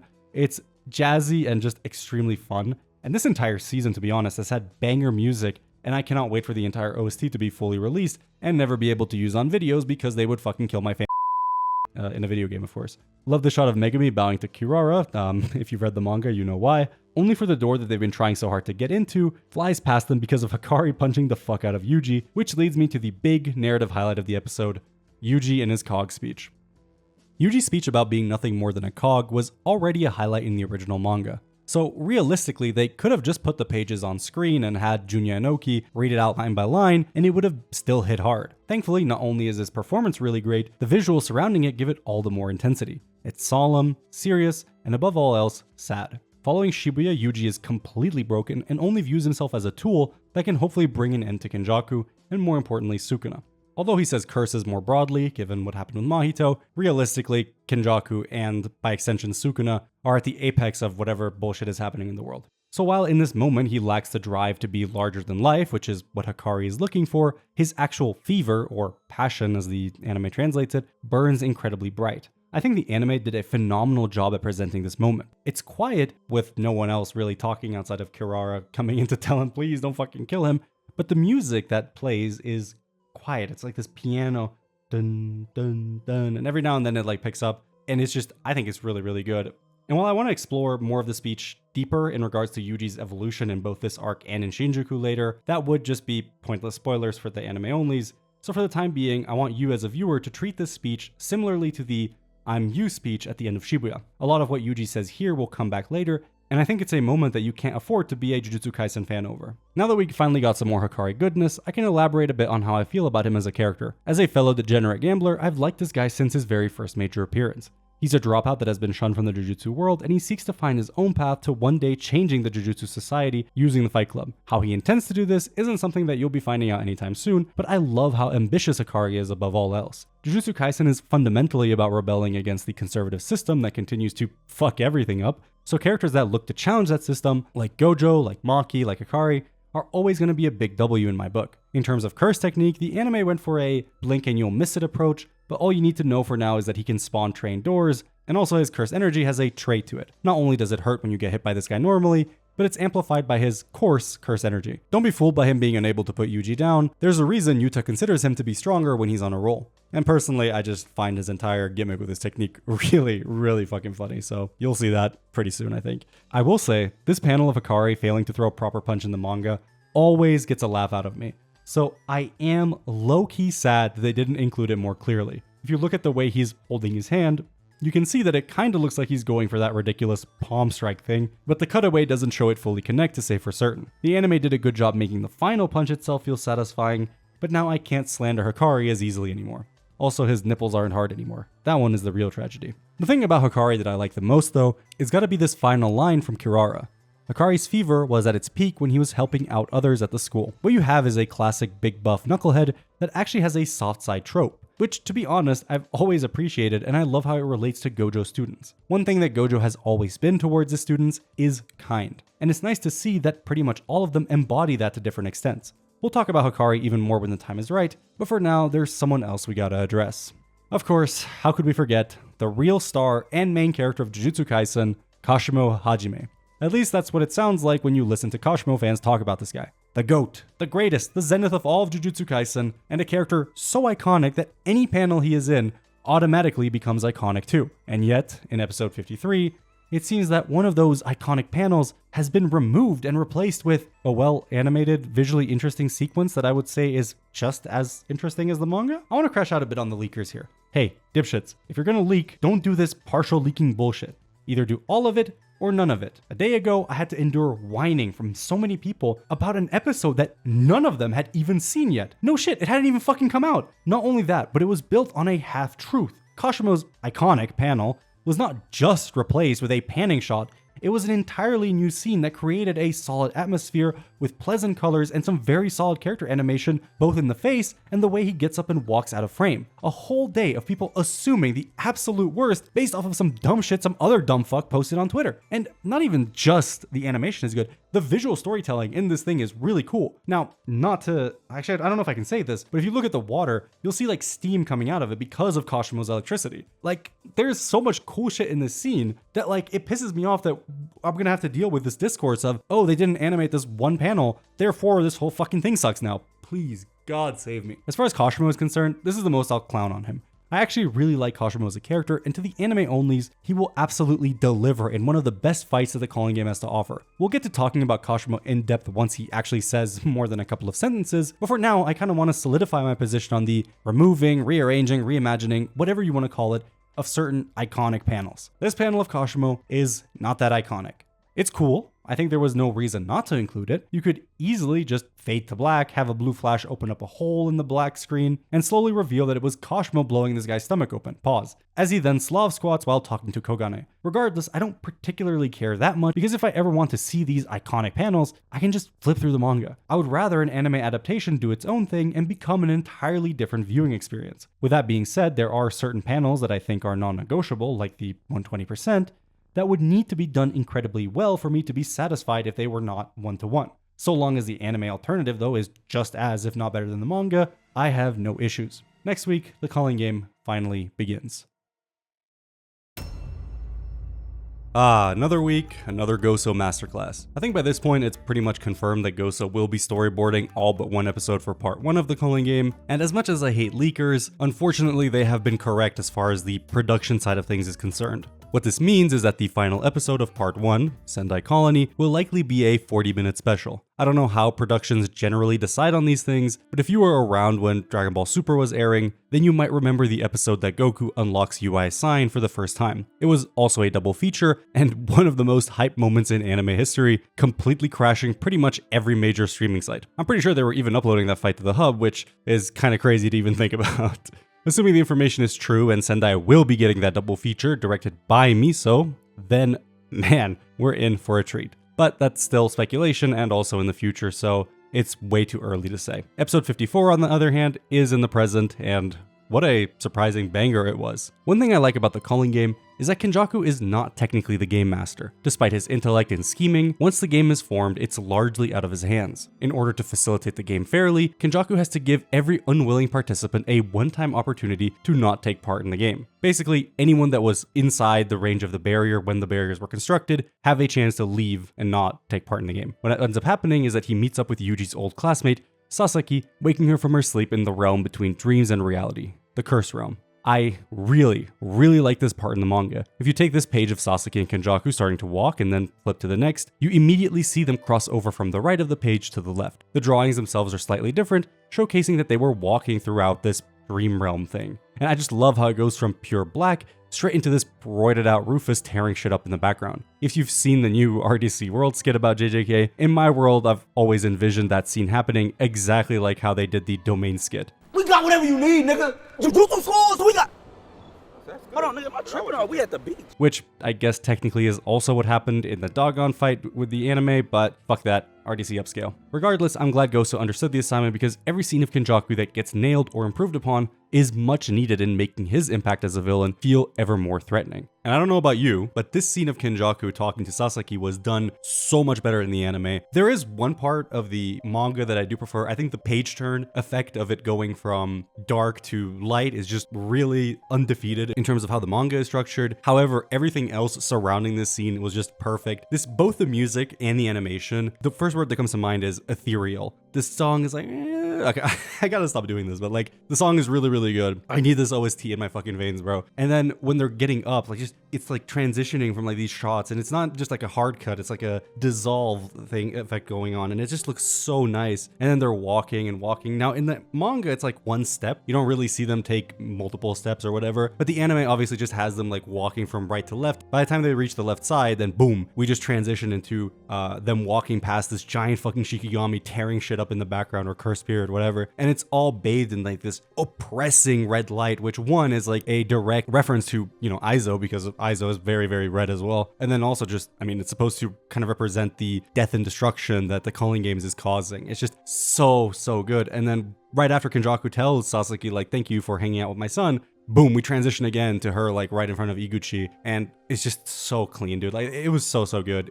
They nailed it, absolutely nailed it. This is, I think, the scenes like this kind of give more credence to the argument that, you know, the anime should pay attention to make some scenes one-to-one, because this scene is not, you know, I wouldn't say iconic or I mean, it is memorable to me, but still, Gege's boards, so like his storyboard, so to speak, was super, super strong, that they really didn't have to change much, and everything that they did add outside of it, I felt like elevated it completely. As for Sasaki and the other guy, I think Iguchi, you'll never see them again, so really, who cares? What's actually interesting is Kenjaku thanking her for getting along with Yuji, which does make you wonder, does Kenjaku have some kind of twisted love for who Yuji is, or is it strictly to do with what Yuji is? Some food for thought. In order to gather as many points as possible, Yuji and Megumi team up and go after Higuruma, while Hakari and Panda go after Kashimo. Well, Hakari says that Kashimo is probably the strongest, given that he has 200 points, and must have killed like 40 sorcerers by now. So Hakari is the only one in the group that could actually handle him, while Panda's goal is to just find Angel, the only person in the Culling game with a technique that allows them to nullify other curse techniques. Now, one thing about this sequence of Hakari, Yuji, Kirara, and Megumi and Panda just like talking around about how they're going to be engaging with the Culling game and all that bullshit was really, really good. In the manga, they're just like sitting around and they detail their entire plan pretty much on one single space. But what Goso and team have done for this episode is just incredible, because it's not that they're just on the roof talking. They are on the roof at first, but the way in which they're moving around, like Hakari gets up at one point and he's just like swag walking away, thinking about like, oh, if he's really the leader of the Zenin, then I'm gonna, you know, try and get together with him or whatever. And talk about expressiveness, right? Like Hakari just got so many hilarious shots. I'm gonna be, you know, plastering them on the screen, both him and Kirara. And I kind of get why in the opening they were just like chilling and vibing, because they really do just have this really fun dynamic in the actual anime. So, you know, the OP just gets better and better each time you watch it. And one thing that's interesting that, you know, some of you who haven't read the manga might notice is that Yuji is also a player in the Culling game, as Kogane comes in and tells everybody that a new rule has been made. And for some reason, Kogane just stands around in the manga, right? But in the anime, Kogane is just like flying around. Yuji's like trying to catch it and interact with it, blah, blah, blah. And it's just every scene that was relatively, I don't know how to word this, wordy or long-winded in the manga has just been condensed. Well, not really condensed, but has been done so much better in the anime, because the characters are actually up and about doing stuff. And then there's a shot, this rotating shot, where we're going from character to character, and then the camera goes inside of the car that blew up in the previous episode, which is like insane. And the car, I kind of want to highlight, because the car just keeps coming back. Like they keep framing the shot from inside the car, from behind the car, blah, blah, blah. It creates this really fun sort of composition in the actual, like the way the shot is structured that I really, really like. And then my favorite part of this whole Yap session, because really I don't give a fuck about the rest of the stuff because I've read the manga, but Sukuna showing up for a second as Yuji's like talking about him, just, oh my God, every appearance. Okay, I was gonna say every appearance has been good, but then I kind of realized that his first appearance in this show was not the OP. The episode 1 appearance was not that great because we only saw the back of his head, which I think was a step down from the manga where we can actually see him sort of cheesing. But the opening, that one frame of Sukuna for like less than a second, was incredible, diabolical, fantastic. You've probably seen it in like 30 thumbnails by now. And then now, with like the way Sukuna is just like hanging behind Yuji, it just looks so good. And I love how sparingly we're treating Sukuna. It's not like he showed up all the time in the manga either, but the way the anime did it for this episode, I just hope they keep doing it even for further ones. And then of course the music, I glazed the music a little bit earlier, but we've heard this track before, the one that plays while they're all talking, but it feels very Death Note-y. Like if you've ever typed Death Note thinking music, like this feels like a track that would be in one of those playlists. And I think it's really good. I mean, it makes sense. They're just kind of talking to Kogane, and then at one point Kogane just like expands into rules. The shot is like framed behind Kogane and they're like interacting with the screen. One thing that might upset some manga readers is the one shot, well, it's like 3 or 4 shots of Higuruma and Kashimo that fly by Like, they don't last on screen for even a full second. And I don't know, when I watched the episode for the first time, I thought to myself, okay, this does feel a little quick, but then I rewatched it and then I paused and I realized, okay, the drawings themselves are really strong, they're really cool, but did they need to go that fast? And then I thought about it, and I think what the intent here is Kashimo and Higuruma are complete unknowns to both Yuji and Megumi. And it's also why, like, I guess Angel's head only pops in like the top of her head. In a way, all these characters have no idea what the people that they're going after actually look like. And so by showing Kashimo and Higuruma for only a fraction of a second, I think it's meant to sort of elicit that response in you where you blink and you miss it, because we're not supposed to know these people, even though Kashimo we did see last episode. I don't know, I'm not too sure. And I guess for some people it's like, if I have to pause, what's the point? But I don't mind pausing. And I gotta just highlight these drawings, bro. First of all, the scale of it all is just insane. And these shots of the barriers do a really good job at selling that. Yuji and Megumi, Panda and Hakari, their drawings look just so damn strong, and this subtle light bouncing off of their skins just adds so much polish. Episode 1 also had a fair bit of this, and like I said in that review, I think it just goes to show how much the visual identity of Jujutsu Kaisen has continued to improve over the seasons. Last week I said Kirara has the most JoJo tier standability in the series, and I wasn't lying. What I like about Yuji's fight with these guys is that it kinda goes like a JoJo's fight. Let me try to explain. Haba's technique is super straightforward. Sure, bro is a fucking helicopter, but what makes this technique kind of unique is the way in which he applies it. Out in the open, he can deflect projectiles that can fly, but he's relatively harmless to someone like Yuji. However, just like in JoJo's, the situation matters more than the technique oftentimes. Think about the fight against the sun stand guy. Like, for the entire episode, they're out there boiling, fucking almost dying, and then they just start cackling because they realize, oh my god, this guy was just fucking with us with mirrors, and then they one-tap him, right? That guy would have had no chance had they not been out in the desert and he had gotten prep time to set up. And that's kind of how a lot of the JoJo fights go, and that's kind of what happens here. Because when Yuji is in a corridor with nowhere to run, the propellers take up pretty much the entirety of the space and make dodging the attack impossible. What you end up with is an Awasaka tier character that can actually look somewhat threatening. I say somewhat because this is probably one of the worst matchups possible for the guy, given just how strong Yuji and his punches are. Still, I like it because for all the talk Gege does about how the anime comes up with ways to use curse techniques that he didn't even think was possible, the guy can be pretty creative. Unimportant fights like these tend to be forgettable, but I like what Gege did to fill the calling game with interesting sorcerers, even if they don't matter much to the story itself. As far as animation is concerned, I mean, it's JJK, and I don't know what MAPPA is smoking. These guys are nobodies. Haba, Amai, and Hanyu, they are complete nothing burgers. Like, I do not understand why the anime made this look so good. I mean, this shot of Hanyu in the trailer already looked so fucking amazing, but even now in the anime, it's just like crazy because it starts with her at top of the building, you know, arguing with Amai, and then she jumps down and morphs her head into the jet plane engine or whatever. And that was so clean, like the perspective, the animation, just everything was really, really good. And I'm just sat there thinking, like, what is Sendai gonna look like, bro? What is, you know, Tokyo number 2 gonna look like? Like, what are any of the actual high priority fights in terms of like characters? Like, what is, and then when they're actually fighting, I mean, it does happen a little quick. There's a couple of scenes that are odd. One is the freeze frames that happen when Hanyu hits Yuji. Not sure, I know the reason. The reason is because, you know, they need her to actually talk. It would look very odd if she's just like ramming into Yuji and talking for like 10-15 seconds. So I get the point, but it does look a little weird.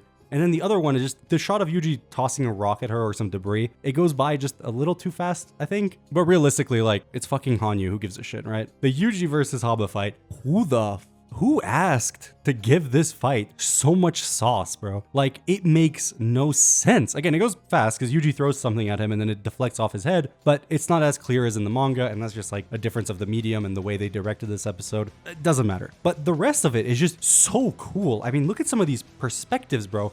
It really makes you feel that you are so high up. All these shots of Yuji just overlooking the city or Yuji dragging this guy down the building, like everything is just really good. And there's like this Naruto tier fisheye jump scare that I found very funny. I don't know why. And then the full-on sort of confrontation that they have is just, why? I don't remember Yuji sliding underneath this guy's fucking propeller blades the first time. Yet in the anime, he slides under his legs and then runs around the entire city, which actually I thought was really cool because it gives this impression that Yuji saw the path to, you know, winning that fight in the first instance of Haba rotating it around the building, and then he just went out and found another place, lured him in, and then just pummeled him, and then also gave him the classic Chainsaw Man kick in the nuts, which was awesome. Now while Yuji's getting jumped as if he was the last man standing in a PUBG squad game, Princess Megumi gets to gently float down with Nue and the chance of beating up a poor defenseless woman. Jokes aside, while Remy doesn't particularly take up much space in my mind, just like how the helicopter gang has their jumping strategy, Remy has one as well, telling Megumi that she knows exactly where Higuruma is, directly contradicting what Amai is telling Yuji. Now, one could assume that Amai is the actual one lying,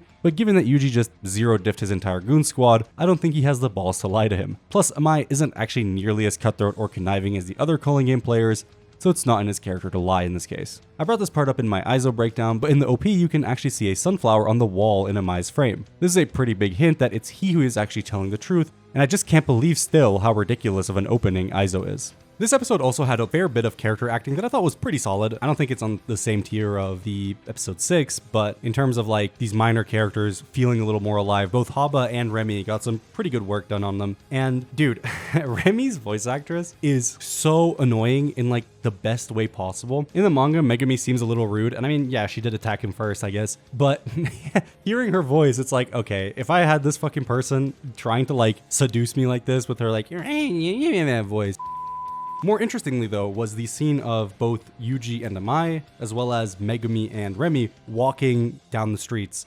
It just looked really good. I mean, again, Goso just can't put the camera down in conventional angles. He's having it behind bushes, using that like mirror thing that you see on streets to showcase where they're going and stuff. He just has to put the camera in all these interesting places, and it makes even these very boring, quote unquote, scenes to have visual flair to them. Don't forget that next week we do not actually have an episode. It is going to be a recap. 2 weeks from now, however, we will be returning to view possibly the best episode in all of seasons 1 through 3, narratively speaking. Big statement, I know, but it really is very special. Another day, another absolute cinematic masterclass by none other than Shota Goshozo. What? Wait, it wasn't directed by Goshozono? Wait, he didn't even storyboard it? One guy did all of the key animation? Yep, you heard that correctly. After 7 back-to-back episodes, either as storyboard artist, episode director, or even key animator, Goso is officially not directly involved. Obviously, he's still the main director, so everything is run by him first, but the fact that this staff list is so tiny in comparison to previous episodes and seasons is, frankly, incredible. I'll dive into that later in the video, but for now, just know that this bodes incredibly well for the rest of the season, visually speaking, and especially for the core finale. Also, if you've been impressed by the cuts of animation I've been showing so far, that's the guy solo animating this entire episode. Of all of season 3, I'd be lying if I said this wasn't the stretch of episodes I was most looking forward to. Since his introduction in the manga, Higuruma Hiromi has been one of my favorite characters, period, and definitely the highlight of the calling game. Before that though, elephant in the room for the manga readers. This whole part of the manga has been hella rearranged. In the manga, Higuruma's backstory takes place before Yuji and the gang head for the colonies. Do I like these decisions? Yes, actually, absolutely. You've hopefully seen the episode by now, so as long as you have eyes, I think you can tell that Higuruma's backstory was done absolute justice. And I think it makes this episode hit that much harder because it's all fresh in your mind, rather than it happening like 2 or 3 episodes ago, where I just don't think it would have that same level of impact. Let me quickly talk about Amai since he's not going to be all too important going forward. His mini backstory thing is fine. He's the bystander to end all bystanders, and he simply allows his presumed friend to get bullied just so that he can live a quieter and better life. This works out for him in the short term, up until a chance encounter with none other than Yuji Todori, who takes it upon himself to beat the shit out of these random, no-name goons, and then proceeds to frame Mog the poor jester maxing Amai. These words are not in the fucking Bible or Quran, bro. What am I doing here? Anyway, it's not so much Amai that I care about, rather it's Yuji. One thing that you'll see used to slander JJK a lot is that the main character isn't even the main character in his own manga. Needless to say, this is retarded. Yuji is the main character, duh. However, with the way that the story is structured, Gege has purposefully made Yuji to be almost a spectator in his own life. His very birth was engineered by a 1,000-year-old sorcerer for currently unknown reasons beyond being a cage for the strongest sorcerer in history, Ryomen Sukuna. And up until a few months ago, he was just a normal high school student. His whole life has been flipped upside down, and now he must navigate this world of curses, looking for his own role and purpose. To me, this is incredibly compelling stuff. He's not looking to defy destiny from the jump like Naruto or anything. He's much more grounded instead. And yet, he still reminds me a lot of Goku. Let me try and make sense of that. If you've ever watched a Totally Not Mark video on Dragon Ball, you've probably heard him call Goku a flat arc character. On its face, this might sound like a bad thing. Evolution is good, being the same bad. But in the way that Toriyama wrote Z Goku, I think it's pretty good, actually. Throughout the majority of Z, Goku doesn't necessarily feel like a different character, fundamentally. Instead, it's the characters around him, like Vegeta, that change because of Goku. As far as he's concerned, he already went through his own character arc all the way back in OG Dragon Ball, which I think allows this flat arc to work so well. That's also why I'm a very big purist when it comes to recommending Dragon Ball. You will sit your ass down and read/watch OG Dragon Ball, dated and Epstein tier humor included. I'm talking to you, Alons. Get back to reading Dragon Ball. You did one fucking stream, you fraud. I feel like I went on a crazy tangent. My point is that just like how Goku brings change to those around him, so does Yuji. You'll see it a bit with Amai, but more importantly as it pertains to Higuruma, so definitely keep this in mind going forward. Did I need to talk about Dragon Ball to make this point? No, but it's also my video, and I felt like talking about it. Sue me. Let's talk about Higuruma. I've been singing this guy's praises for multiple manga-only videos now, but the anime has just emboldened me even more because I love characters like Higuruma. I don't know what about it is, but seeing a genuinely good person fight against a fundamentally broken system is a trope that I never get tired of. Higuruma serves as a critique of the Japanese legal system, where the overwhelming majority of cases end in a conviction. I don't care how good someone can claim the system to be, human error will always exist. If 99% of cases are ending in a conviction, there must be a large amount of that percentage that are flat out wrongful or at bare minimum overly punishing, relative to the crime of course. Am I a lawyer? Fuck no. Do you know any better? Probably not, so don't question the logic. Anyway, the point of Higuruma's character is clear based on what Gege wrote. He takes on incredibly difficult cases for little compensation because he believes in keeping his eyes open, so to speak. When everyone else turns away from these people, he wants to be the one that reaches out to help. Part of it is his own innate desire to fix things, but also because he is unmistakably a kind-hearted person. And this is to me what makes his backstory so compelling. Sleepless nights, days and days of research, both on the field and in the office, he works himself to the bone to prove to the world, to prove to himself, that his judgment of Oe was correct. Yet when they go to a second trial and Oe is convicted of murder regardless, he snaps, fully giving into despair and darkness. If only there was someone in this story that is sunshine incarnate. Circling back to the staff list, you read that right.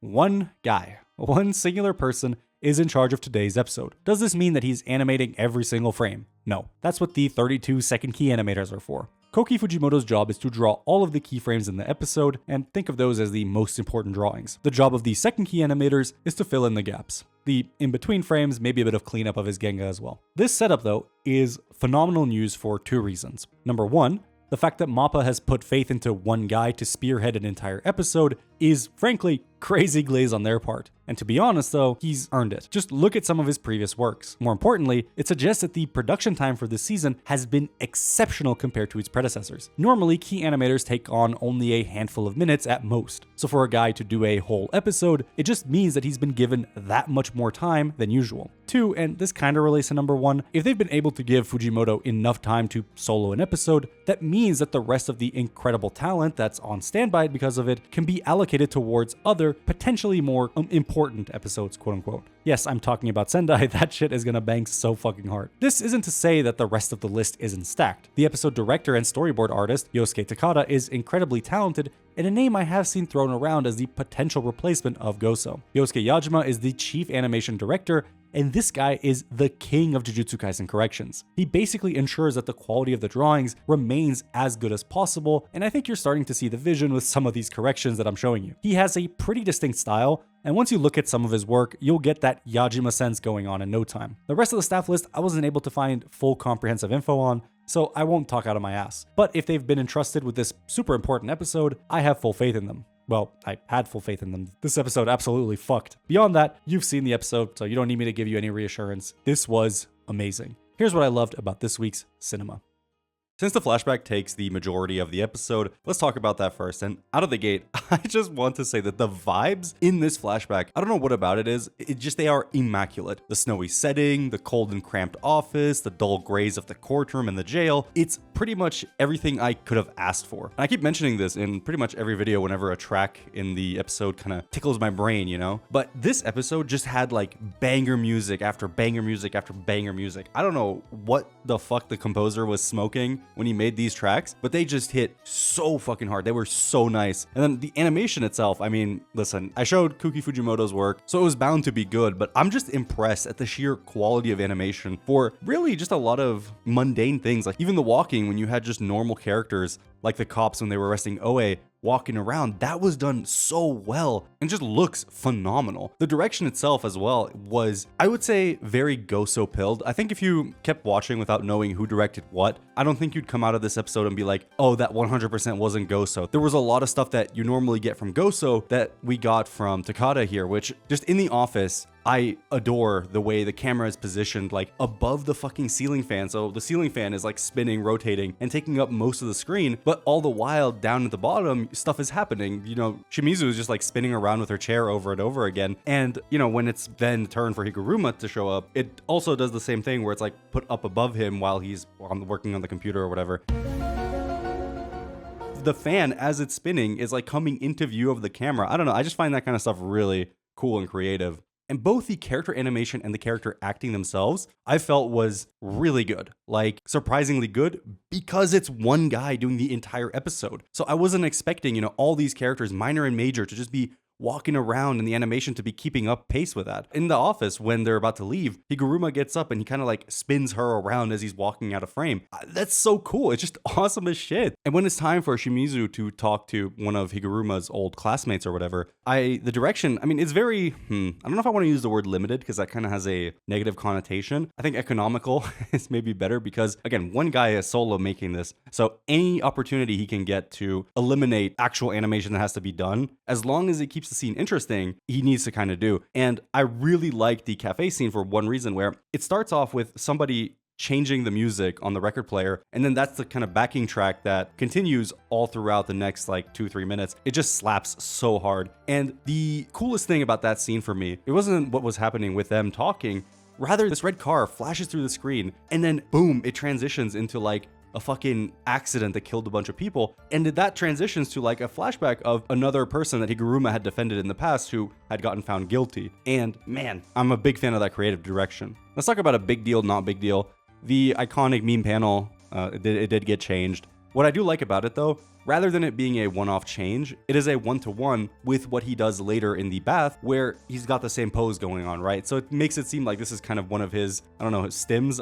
I don't know what to call it. But that makes it a lot better than it just being a completely different angle. And to be honest, like, I don't know why people call this iconic. It doesn't really change anything. Whatever. Once they win the first trial, one of the cool things that I liked about the manga, but it wasn't all too apparent unless you were like super looking into it, it was the isolation that Higuruma was going through after he won the case, because a lot of people were like, oh, he bribed them, they let a fucking murderer walk free, blah, blah, blah. And in the train, there's this guy who just takes a picture of him to post online, like, look, it's the killer protector or whatever.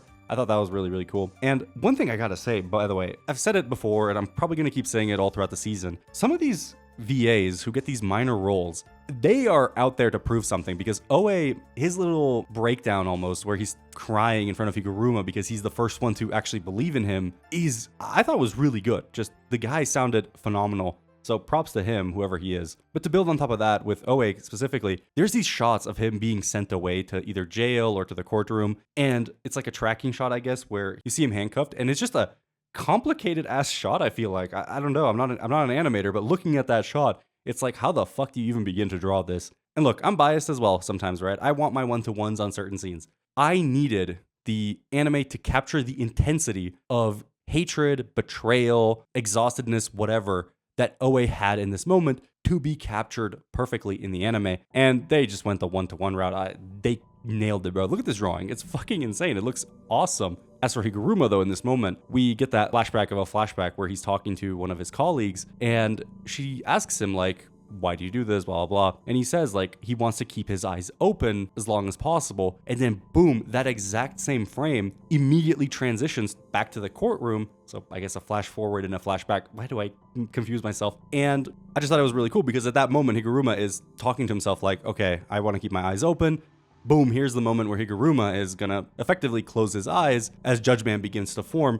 over Higuruma just going fucking crazy with that gavel, bro. Bang, bang, bang, bang. He's just going crazy. And Judgment looks phenomenal, by the way. I saw the preview a couple of days ago, and I knew like this shit's gonna look fucking crazy. And it does something even crazier later. First, we get the MI flashback, which I talked about earlier. It's cool. The anime, I think the anime did good. I mean, there wasn't much to that scene, so it is just a strict improvement in my opinion. Yuji gets some pretty good animation. I mean, again, Fujimoto, this guy's goated, of him beating these fucking guys up. But there is one thing that happens while he's talking with Amai, and it's this accordion that starts playing in this new track. I'm not a big music knower, okay? I like what I hear, and that's about the full extent of my music knowledge. But that accordion just sounded fucking phenomenal. The lead up to him meeting Higuruma finally, I thought was pretty good. This one thing about this episode, it has been very intense. That is kind of the word I would use to describe this episode. Every scene leading up to Higuruma meeting with Yuji, and then later him actually talking to Yuji, as well as Reggie, which we'll maybe get into. It's been very intense, and I think that is incredibly fitting.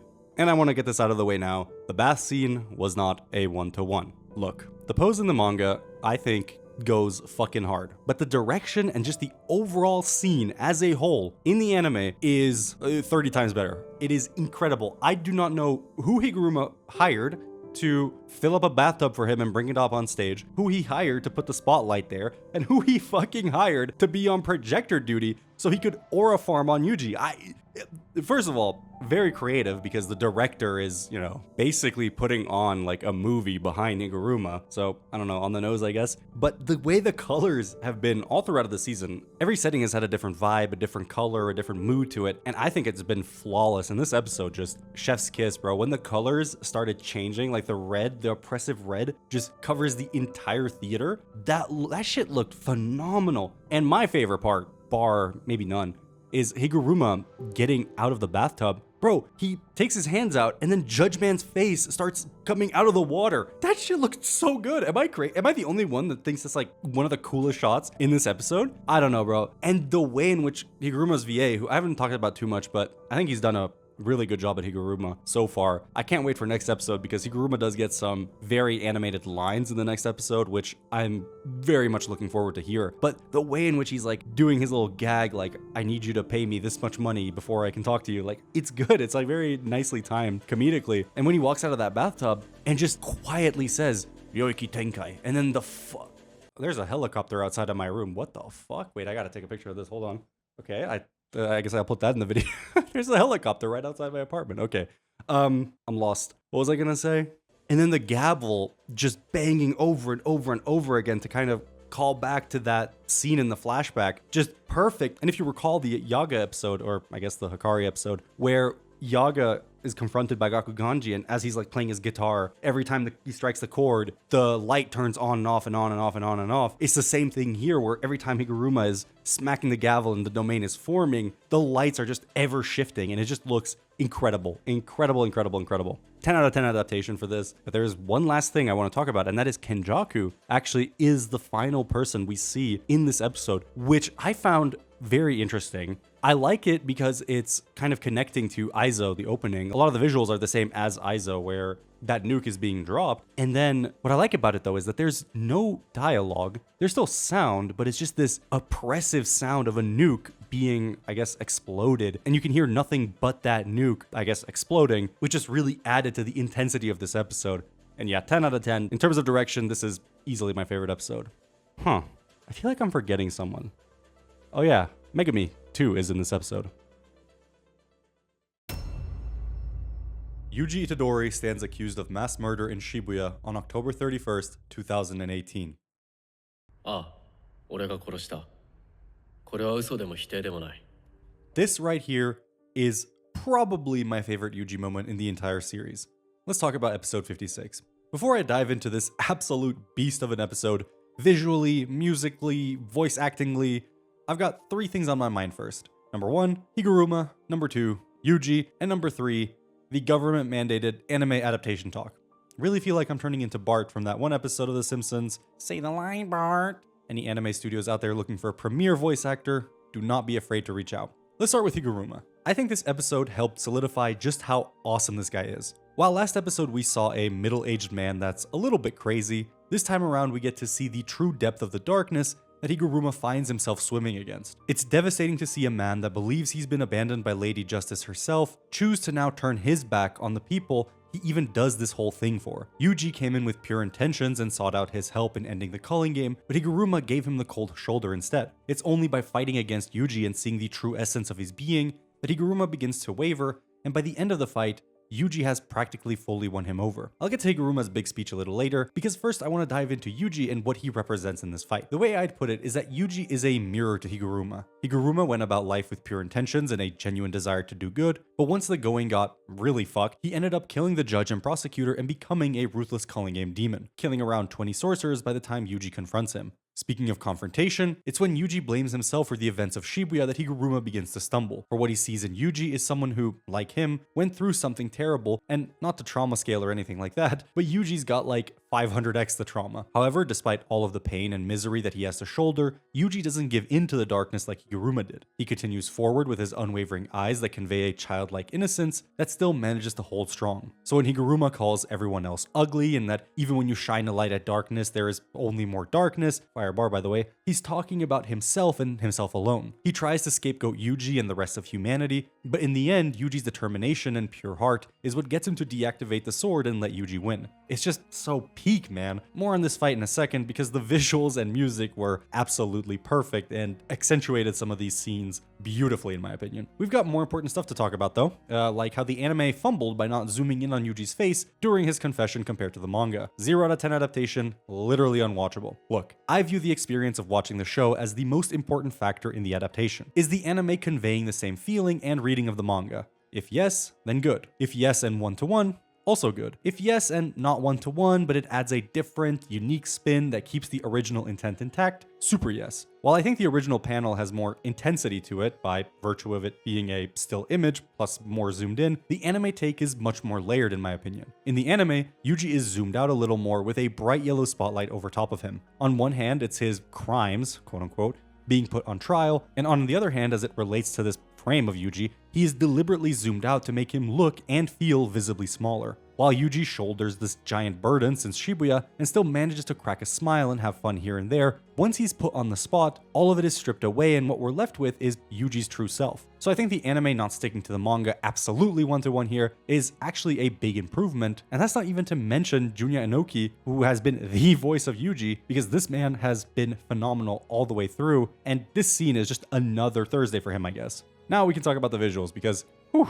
this was genuinely amazing. The episode starts out with Higuruma's domain being reanimated. I actually like the less crazy spectacle while they're just sitting around talking for this episode. Last week it was way more striking, but it would have been way too much if we had all these pachinko lights flickering on and off while Higuruma is trying to explain the rules of the domain. I also really enjoy how they handle the no violence rule with Yuji being teleported back. It's such a simple transition, but it feels seamless because the lighting and background change and the drawing of Yuji instantly adjusts to the new location. Speaking of drawing quality, the entire episode was just very, very strong visually. Like, I'm gonna just flip through some of the drawings. The quality of these drawings is just top notch. On the topic of yapping, the yap portions were really, really well done. When you have to figure out a way to make two characters sitting across from each other talking be visually interesting, it can be a bit tricky and you can't just get away with having the camera pan from one guy to the other. That's not necessarily a bad thing, but some of the shots of Yuji and Higuruma talking were very creative, and I mean, goes to storyboards once again, finally back from his 1-week vacation, but it's just phenomenal. Like this shot of Higuruma holding up the documents while the camera cuts to his right side and we see one of the scales of Judge Man tipping, and then boom, it cuts to the left side of Higuruma where the other scale is tipping on the other direction. It's just a very clever way to keep the visuals interesting while there isn't much going on. One thing we learned in this episode that we haven't heard of before in the anime, old school domains versus new school domains. Basically, back in the day, everybody had a domain. Okay, maybe not everybody, but domains were a lot more common because they acted more so as a way to impose a rule on an opponent rather than it being a, I pop my domain, you die. The result of this is that more people had access to domains because they were less lethal. However, as people began to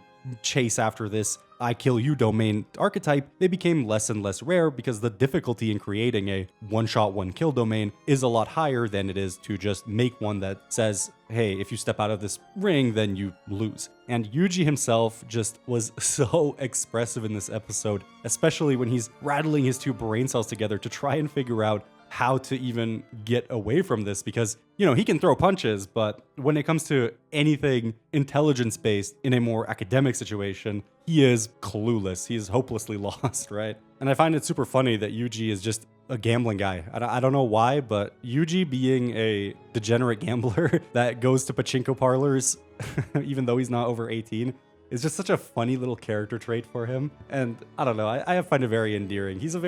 I love Yuji. He's a great character. Another great character, though, is actually Judge Man, who is voiced by a woman, Lady Justice. I find that really cool. For some reason, I really don't know why. I feel like I've seen this around a lot with people who have read the manga and have been expecting that Judge Man is voiced by a woman. I think it's very fitting. And what I really, really love about it is it's voiced in English, not the whole thing. The confiscation, guilty verdict, and death penalty, the voice actress says that in English. I don't know why I find it so neat. Guilty. Confiscation, death penalty. Okay, maybe that's why. Once they're out of the domain, we get one of the most breathtaking fights that we have seen in JJK so far in the context of almost a straight up hands fight. I think this fight between Yuji and Higuruma has been the best showcase of just really cool, really well choreographed hand-to-hand combat that we've gotten, probably since Yuji versus Choso. And what I'm going to do here is going to be a bit different. I'm going to break it down frame by frame almost, because there is just so much incredible attention to detail put into this fight that if you don't watch it more than a few times, you're going to miss out on a lot of it. So I'm going to put it up on screen and I'm going to show a little bit of clips, a little bit of images so I don't get gutted like a fish by Papa Mappa. So let's break it down real quick. All right, let's break down this absolutely phenomenal fight done by Nian41. I believe he did the 1 minute and 15 seconds, which we will be breaking down because I think it's so impressive on a creativity front, on a choreography front, on an animation front. Everything about this was really well done, and props to this guy. He's a very talented, I think, Chinese animator, and this is the first time that he is working in the Japanese animation industry, which, what a statement. Let's just not waste any more time. Let's get into it. Frame by frame, practically. So Higuruma goes in with the right hand to hit Yuji with the gavel. Yuji parries it with his right hand. Higuruma repositions, goes in for an overhead. Yuji dodges it barely. I think it just grazes him because there's no like visible shock or anything, so he just keeps moving, so I don't think he got hit here. Higuruma goes in with like a backhand. Yuji dodges this one fully. Higuruma's like, okay. Goes in for another one. Yuji parries this one. Yep, he parries it. And then goes in for a punch of his own, which Higuruma immediately just weaves like a fucking goat and goes in for another backhand, which Yuji parries, grabs his arm to position himself in for like a punch right underneath his chin, which Higuruma parries. Crazy. He repositions, goes in for another big swing. Yuji parries that, knocks the hammer out of his hand, or the gavel. He grabs it with his left hand, reverse grip like he's a Kagurabachi character doing the White Purity style, goes in, barely clips Yuji. Yuji dodges that. He actually parries it, sorry. Pushes him away. Higuruma then just says, nope, you can't do that. You can't keep away from it. Goes in for another swing. And this one's crazy. So he goes for the swing, right? But he stops it right in front of Yuji. Yuji goes in for the block. Higuruma stops it. He's waiting for it. And then boom, he just punches the gavel into Yuji, breaking his guard and like knocking him on his ass. Like that is insane. Like this is really reminding me of Weilin Zhang's cut from, or at least his storyboards from the Sukuna versus Maharaga fight, where the intent is that Sukuna is feinting Maharaga, and that's kind of what Higuruma did to Yuji here by like tricking him into guarding when he wasn't actually going for that swing. So Yuji repositions, really cool. Just, it's so cool seeing like the keyframes.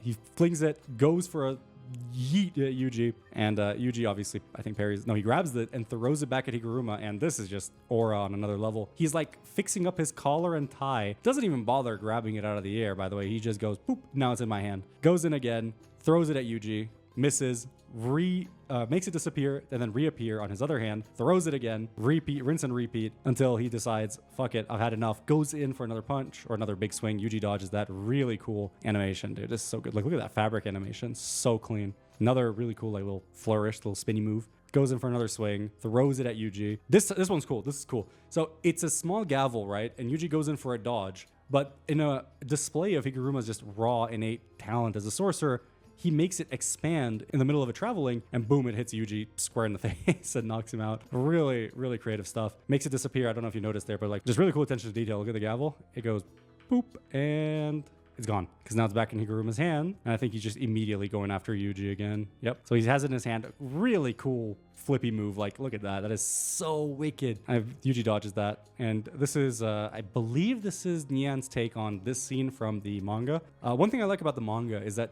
what Higuruma is doing in this situation is he's actually going left hand, right hand, left hand, right hand. So each time he swings with his right hand, for example, the gavel is being teleported from his offhand to his other hand, which is like in the top motion going down. So he's just like cycling down, left, right, left, right, left, right, left, right. Nyan doesn't really cover that here, but doesn't matter. It looks cool as shit anyway. Goes in for another one, misses. Goes in for another one, misses. Nothing too crazy here. Yuji parries that. And then Higuruma, instead of having the gavel come back, he goes in for a flying knee kick, knocks him into the thing, makes the gavel appear in his hand again. Boom, right there.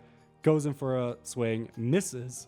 And then Yuji here just kicks it out of his hand. But it doesn't matter because Higuruma can just remake it, and there you go. It shows up again. Goes for another swing, barely misses that one. Throws it at Yuji, makes it disappear, makes it reappear in the other hand, throws it again, does another cool kick spinny move. He was not doing all this in the manga, bro. Let's just be real. Another spinny move. Boom, kicks Yuji. Really cool. I don't know. I think I heard this was a Bruce Lee or a Jackie Chan reference with him in the chair. I don't actually know. I'm not cultured like that. But Yuji, just seeing the gavel coming out from out of screen, pushes himself back to parry it with his feet, and then he uses the chair to try and block the kick with a cushion. And then Higuruma obviously doesn't give a fuck and just boom, kicks him, knocks him down, and then bang. And then the rest of the fight is a lot super similar scenes like this. I don't want to spend 20 hours here. So you kind of get the idea. Very cool scene, very well animated, incredible choreography.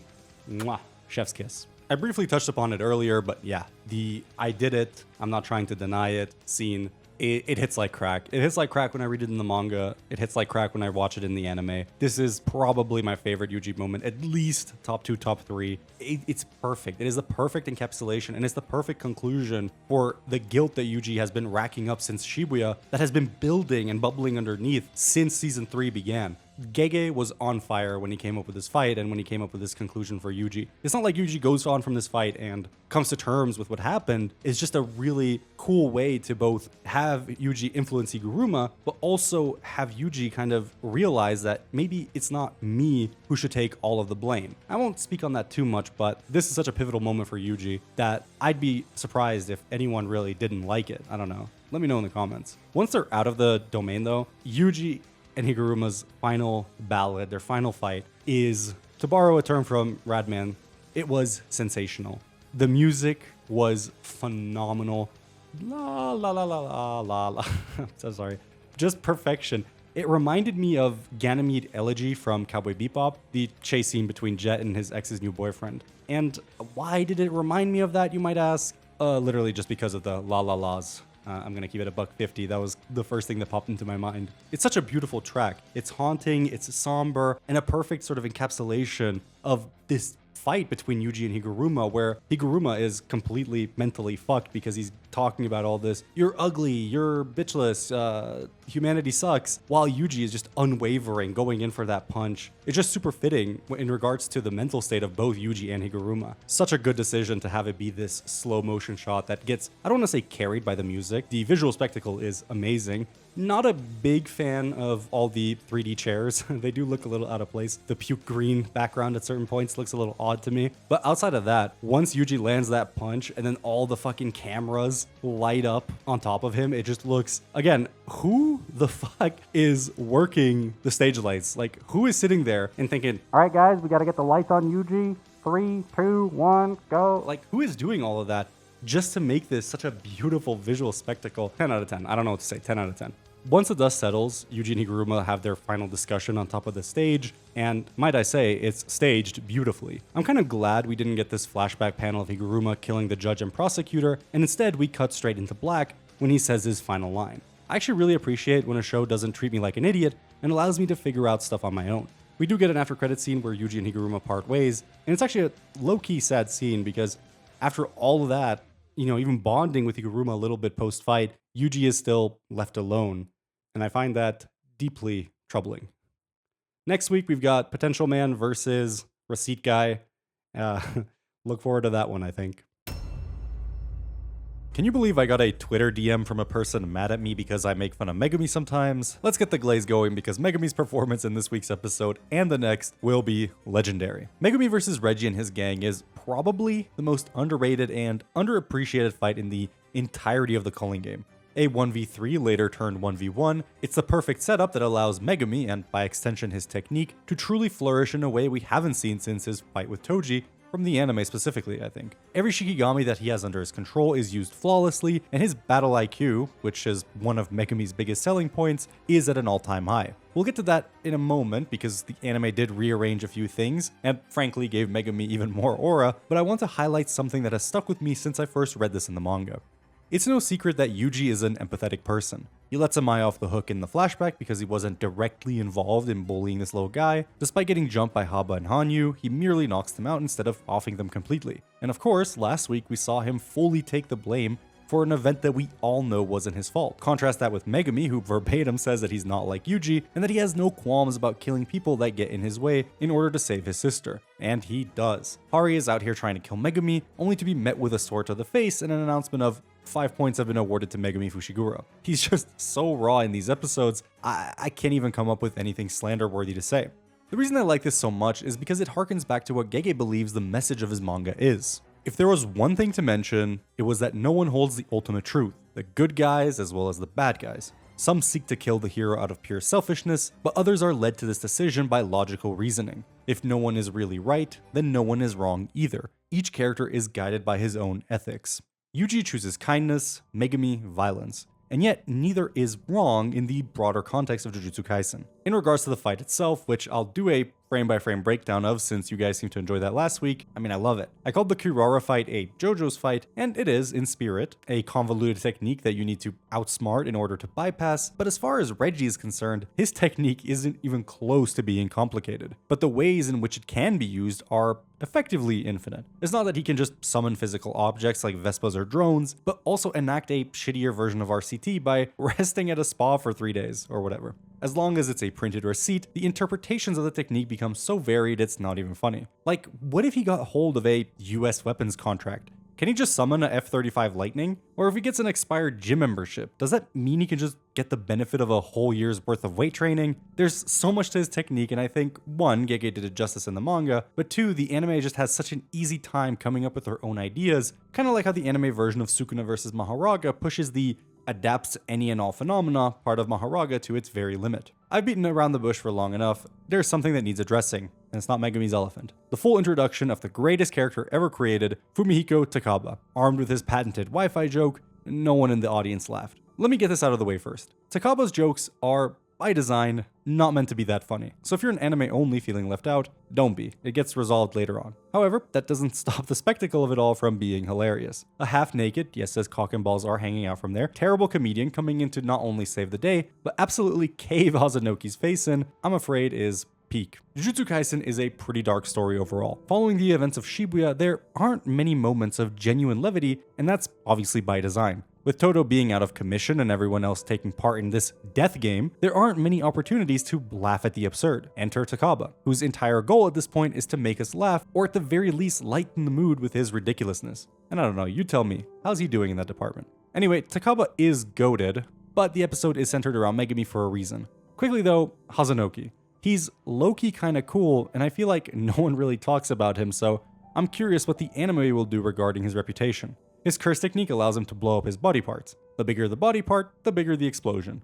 On its face is a stupid technique, kinda like Ultra Ego, because you have to injure yourself to use it effectively. However, because he has access to RCT, not only are the drawbacks lowered, it also makes the technique that much stronger because he can sacrifice bigger and bigger body parts in order to make gigantic explosions. If this is what he can do with just his eyes, imagine what he could do if he ripped off his arm and made that explode instead. Alright, anime visuals time. From the moment the Jujutsu Kaisen account dropped the preview images on Twitter, I could tell that this episode was gonna be pretty freaking good. It feels like episode 8 was the switch that Mappa pressed to turn everything from amazing to amazinger. Like, look at the level of detail in these drawings. As for the episode itself, here are the things that I liked, because not only were there a plethora of anime changes that I found amazing, Takaba is absolutely a show stealer, and we'll get to him in a second because we gotta go almost line by line here. The Megumi versus Hari fight, which wasn't actually much of a fight in the manga to begin with, got an extended scene that in some ways was not needed, but also totally needed, because what it did was it gave Megumi an avenue to use his curse technique in ways that we hadn't seen before. So the coolest thing about it was when Megumi gets him in a chokehold and then has two frogs on separate sides, one behind him and one in front of him. The one in front grabs Hari by the stomach and pulls towards it, while the one in the back grabs Megumi and pulls him towards the other frog. And so he's kind of like just choking him out and almost killing him. And then, oh my god, that was like insane. While I was watching that, I was just like, Megumi can do that? And it's like, yeah, I guess Megumi can do that. It also surprised me that they added this sort of hand-to-hand fight for Megumi versus Hari. I don't know, this guy's a fucking nobody. No one actually cares about him. People pretend like, oh, I wonder what his curse technique was. Literally, no one cares, okay? No one cares. But he did get quite a bit of an upscale here because he did go blow for blow with Megumi until the Max Elephant showed up and literally ass-blasted him out of the building, to which Megumi just pounces on him and beats his shit in with a knife and then just stabs him out, which was pretty brutal, to be honest, in the anime. I mean, it was brutal in the manga, but a lot of the times you expect anime to censor stuff, but they didn't do any of that here. Quick flashback to Remy, because there is one thing that I wanted to discuss here. The anime version of Remy is less unhinged in a way when you look at it compared to the manga, if you just go by frame. However, because of the very good voice acting and the really good character animation, she just looks fucking crazy. And then Megumi, when he's side-eyeing her like, bitch, I'll kill you, that looked phenomenal. I just had to say it because that was a cool scene. But oh my god, I can't believe it. I cannot believe what I witnessed with TAKABA. And for me, he absolutely stole the show. I went into this fully expecting Megumi to be the star of the show, and he was later on. But TAKABA, just one of the funniest, this has to be the funniest episode in Jujutsu Kaisen. To start with, the music that plays when TAKABA goes in later is just like funny music. I don't know how to describe it. It's like clown show. But the joke that TAKABA does, the whole I sustained 0 damage, they played that for the maximum amount of laughs. And it was frankly perfect. I cannot think of a better way to adapt this scene than what they did with the anime, because not only did they pretty much make it 1-to-1, they added so much stuff to it. Like, look at this frame that might end up being the thumbnail of this video. I would expect something like this from Fire Force, not from JJK, but I guess as it relates to TAKABA and his technique, which will get explained in the next episode, it's actually so perfect. Like, it's just perfect. And I love how everyone in that area is just dumbfounded by his stupidity, and it kind of serves as a way to pad time for the commercial break or whatever, but also is just hilarious. He's there thinking he killed everything. Meanwhile, nobody wants to look at him. Megumi looks like he wants to die inside, and he's getting ready to get the fuck out of there, while Reggie and Hazanoki are just looking at each other like, did we just see the same thing? And it's perfect. I don't know. TAKABA's voice actor, I'll put him on screen. This guy is phenomenal, absolute killer. There's this moment where he reflects Hazanoki's exploding eyeball back at him or away from him, and then he just goes pew. Like, what the, that's so good. And every time TAKABA does anything, there's like a triple replay. When he comes in for the first time, it's a triple replay of him eating the explosion. But one of the shots is 100%, by the way, a Dragon Ball reference. It has to be, because he does the same pose that Piccolo does when he protects Gohan in Z, but then it goes into black and white the same way it did for Piccolo and Gohan. So that was really cool to see as a Dragon Ball fan. And yeah, TAKABA, just phenomenal character. All the times that the art style changed because of TAKABA, just peak. I loved it. I genuinely really loved it. I mean, I'm sure you can hear it in my voice. This was a stellar episode for me, purely because of TAKABA. Another little detail about TAKABA. Oh my god, if you look closely at his cock and balls, you see the clothing part of his costume actually shift a little bit, which is meant to, I think, imply that his cock slipped out of the fucking clothing and on the outside. Oh my god, this guy, bro. And it's just so funny. Like, Megumi is sat there thinking about, oh, what am I going to do next? And TAKABA's face is just planted right beside him, and Megumi has to push him away. Genuinely, I am not a big comedy anime watcher. It's not like something I seek out all the time, but this episode was just phenomenal. And once Megumi and TAKABA finally part ways, like, okay, you handle Hazanoki, I'll handle Reggie, the fucking Western style music that starts playing, and it's like framed like it's a duel, is just so peak. I'm reusing this word so much, but that's all I have to say because it's so phenomenal. I am probably going to watch this episode like 3 or 4 times after this. Like, it's so good. I genuinely really love those parts. Now, Megumi versus Reggie, couple of changes. One of them is in the manga, Megumi goes from under the shadow underneath Reggie to try and grab his ball sack. But in the anime, he tries to stab it instead, which I guess is an interesting change. I don't know what the point was in the manga. I guess he was trying to pull him into the shadow, but the knife makes more sense. Then we get this incredible chase scene with Nue, which actually, fuck that. I'm going to do a almost frame by frame analysis here like I did last week, but rather than going over the choreography of it all, I'm going to go into more so just how creatively they managed to apply Reggie's technique, because some of the stuff that he does, we'll get into it, is just really, really cool. And like I said earlier, the potential for Reggie's technique is virtually infinite, because he could have pretty much anything ever created in those receipts, and the anime staff just went above and beyond with it. All right, we're here with the breakdown, but rather than making a choreography thing, I want to highlight more so the creative liberties that the anime took to bring Reggie's technique to a level that we did not see in the manga. And I think it's just really cool. There's some really cool stuff here. Very obvious compared to the last episode because it doesn't happen as fast, but hey, I found this awesome, so I do want to break it down. So Nue comes out, obviously chases after Reggie. This was not in the manga, and that is just Reggie's feet. But it shoots out lightning at some point, and this lightning burns the metal pipes here that make it so that this thing falls apart, and then Reggie's like forced to completely, abandon it. There's some really cool animation just in general here. Like this is like the 3D scaffolding or whatever doesn't look particularly amazing in motion. I think it's a little too much in the CG side of things. It's a little off-putting to me, but I'm just a very big 3D hater in general outside of shows that are made with 3D in mind. But yeah, I mean, it's just not my favorite shot, but the actual movement of Reggie is fucking crazy. Like this is just beautiful. Like the way it's kind of like I guess a pole vaulter does the same thing, or like the guys that jump. Yeah, I don't know what they're called. The Olympic guys that jump, where they kind of give themselves the momentum to jump over the wire so he doesn't get electrocuted. That's really cool. And then he picks up like one receipt and tosses it or uses it to make a pipe, or is that like, it's either a pipe or like a cane. I can't really tell because it only shows up for 2 seconds. It could be either or, to break himself. But then he just grabs a handful of random stuff, turns it into random bullshit, just literally random bullshit. That's actually so cool. It's like a dresser, a bag, watches, more CG stuff, random whatever the fuck you could find, just to break the pole to kind of make it harder for Megumi to reach him. And just some more cool animation here. Just really, really awesome. I don't know, dude. Animators, they're different breeds, dude. They are different breeds. Then we get Megumi shooting up from above with a Max Elephant that got a crazy anime buff, by the way. This was not how big Max Elephant was in the manga. Another scene here comes up, which is the surfboard scene where Reggie picks up a fucking surfboard and uses that to surf around the school or whatever this area is, like a building, which is just cool. I don't know, dude. It's cool, okay?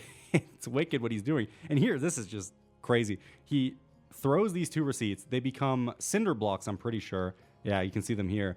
One of them becomes a cinder block because there's more receipts sort of around him. And this one breaks the window so that he can fly past it with the receipts, which then all turn into the plushies that he uses to break his fall.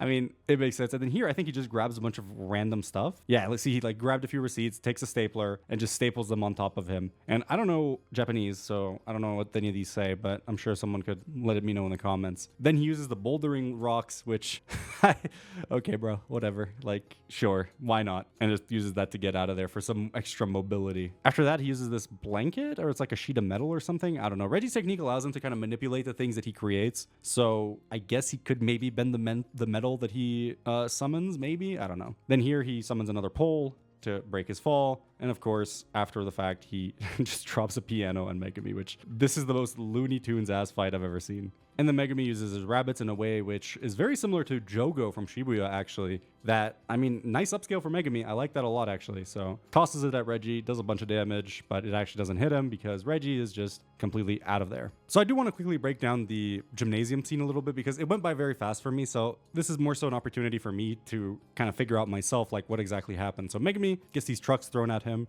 and then he obviously just dashes under. That is actually pretty cool character animation here. I don't know who did this, but I don't know. It's a little unsettling, but it's cool. The trucks come in. Yeah, he dashes under them. This really reminds me of that Kirara scene from the episode 6 where he's going around the car. I don't know if it's going to be animated by the same guy, but it has that same visual identity. And then the camera here kind of struggles to keep up with Megumi and just whatever happened. Like, it's very shaky. It's sort of from his perspective almost. But then these pots, they just appear out of nowhere. And I'll show the manga panel on screen. but this is basically what that scene is referencing. A pot just hits him in the head, bro. Just a random pot drops on his head. I will say it's a lot funnier in the manga. Like, check out this panel. It's so much funnier in the manga, but it doesn't change the fact that these are hilarious. This is new, I'm pretty sure. I'd have to double check, but he did not do this in the he did not look this menacing in the manga. But respect to Reggie. These are some very weird drawings of Megumi. I'm not exactly sure who did the corrections on these. They don't look very Megumi-like. Then he pulls out the sword, and then all of these just fall down, I guess, because it breaks Reggie's concentration, I suppose. And then these turn into bouncy balls, I remember that, and kind of just break his footing so that Reggie can land another just stack of bullshit. Look at that. Just a random stack. What do we got here? We got a lamp, we got a pot, we got a box, a chainsaw, guitar. I wonder if they put any references in this. Is that a toilet? Did he throw a toilet at Megumi? He threw a fucking toilet at him. This would have been a cool scene to put some kind of reference, like a Pochita doll or something. There's a teddy bear. Yeah, no, there's no... I guess maybe you could say the chainsaw as a reference to Chainsaw Man, but that's about as close as I can get. Drum set. Bro, he hit him with everything. There's a toaster in there, too. Canned tuna. A register? That's actually funny, by the way. Reggie's name, Reggie Star, Register. Box cutter, a fridge. Okay, I know I said Megumi would, like, go crazy this episode, and he kind of does, given that it was a 1v3 to start, but, like, bro got hit by a fucking fridge.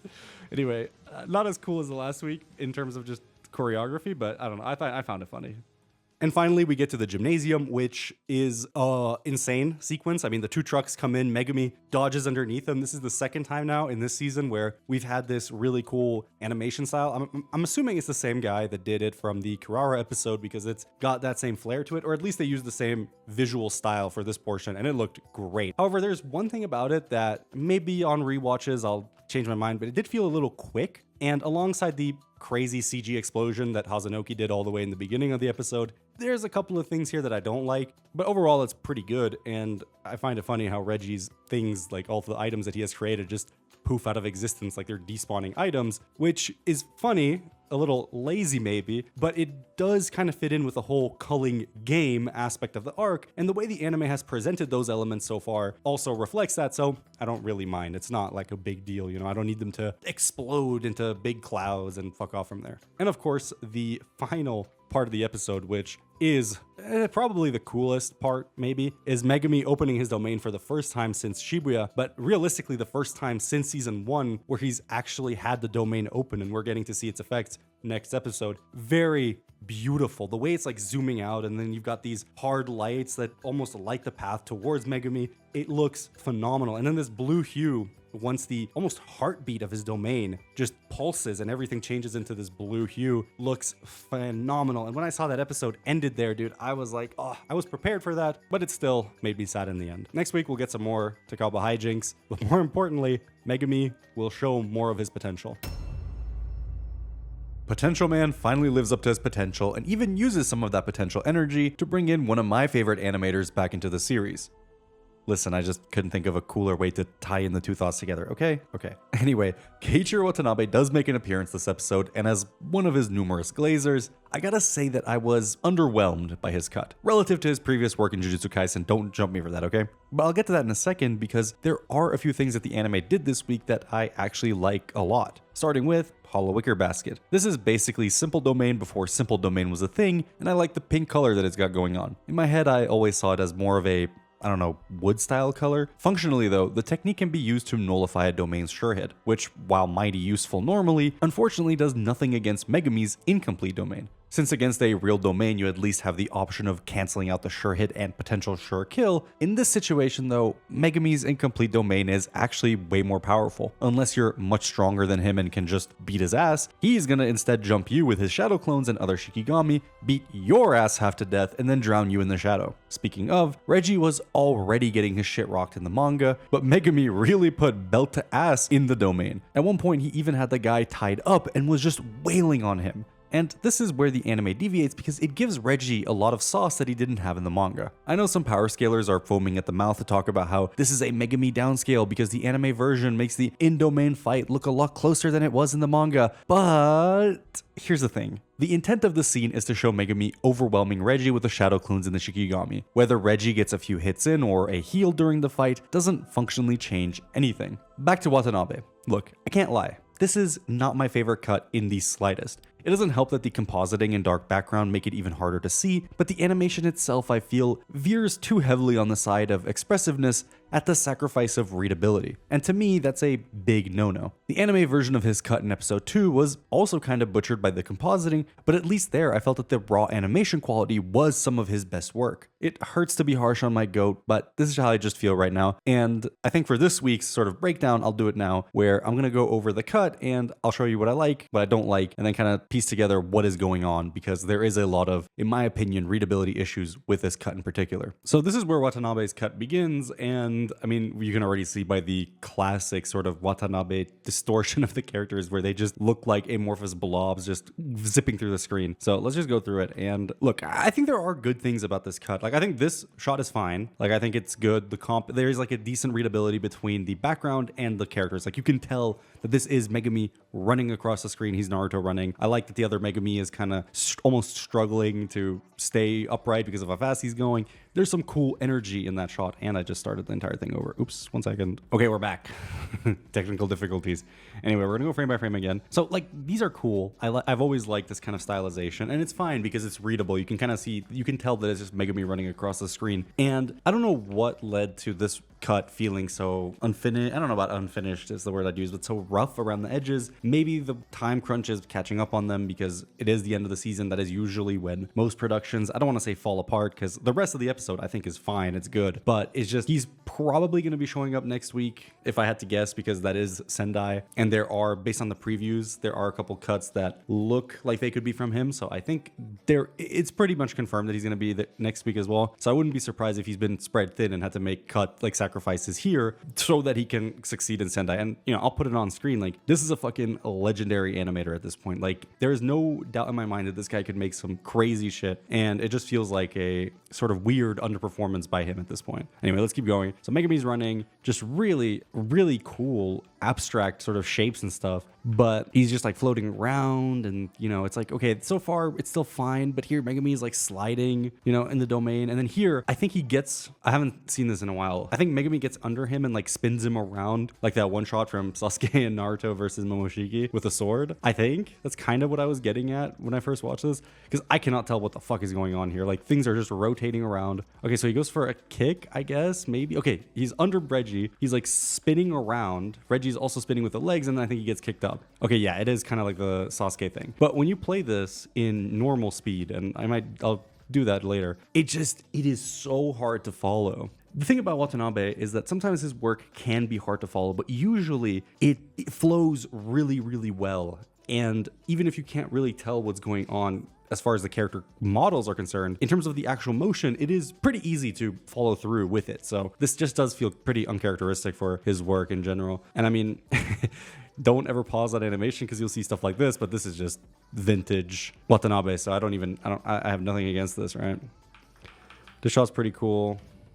That one's fine. Here, Reggie kind of just... Yeah, there's just a lot of cuts. I think that kind of makes it harder to take in what is going on, because when the camera is cutting every 2 seconds, it's hard to keep track of what's going on. And that's kind of what I think happens here. And this is what I mean by the background and compositing just being a bit too not great, because what happens here is the background is pretty detailed in like the wrong ways. Like, there's a digital filter put behind there so that it makes it look textured, but that kind of just takes a lot more attention out of your eyes than it should be taking. And so Megumi, even though he's in front of your screen, becomes kind of hard to see. Same with like here, it's just, it looks cool on its own. It's just that when you've got characters in motion, it becomes harder to keep track of them, right? Especially when they're going fast. Like, I'm going frame by frame, and here, okay, that, like, this is cool. I like this part. This part was nice. I like this part. I love those shapes that he does with these like liquid particles in general. Like, I really like those shapes. These are like some good frames here. Like, the face drawing is really good, and then the actual water or shadow that is kind of going in the foreground looks pretty good. So Reggie then I think gets up here. Is that what I'm getting at? But he's upside down as well. I don't know. This scene is just so... And what sucks about this is, I'll put manga panels on screen. The manga choreography of this portion of the fight is just really, really good. Gege started hitting his stride at the beginning of the Culling game with Yuji and Higuruma, and then he just never let up. So when he kind of slam dunks it in the manga, and realistically, you don't have to go 1-to-1, but you just have a very clear vision based off of the manga. It's so weird to me that they don't follow through on it with the same level of readability. Again, these are cool. Like, the concepts are cool.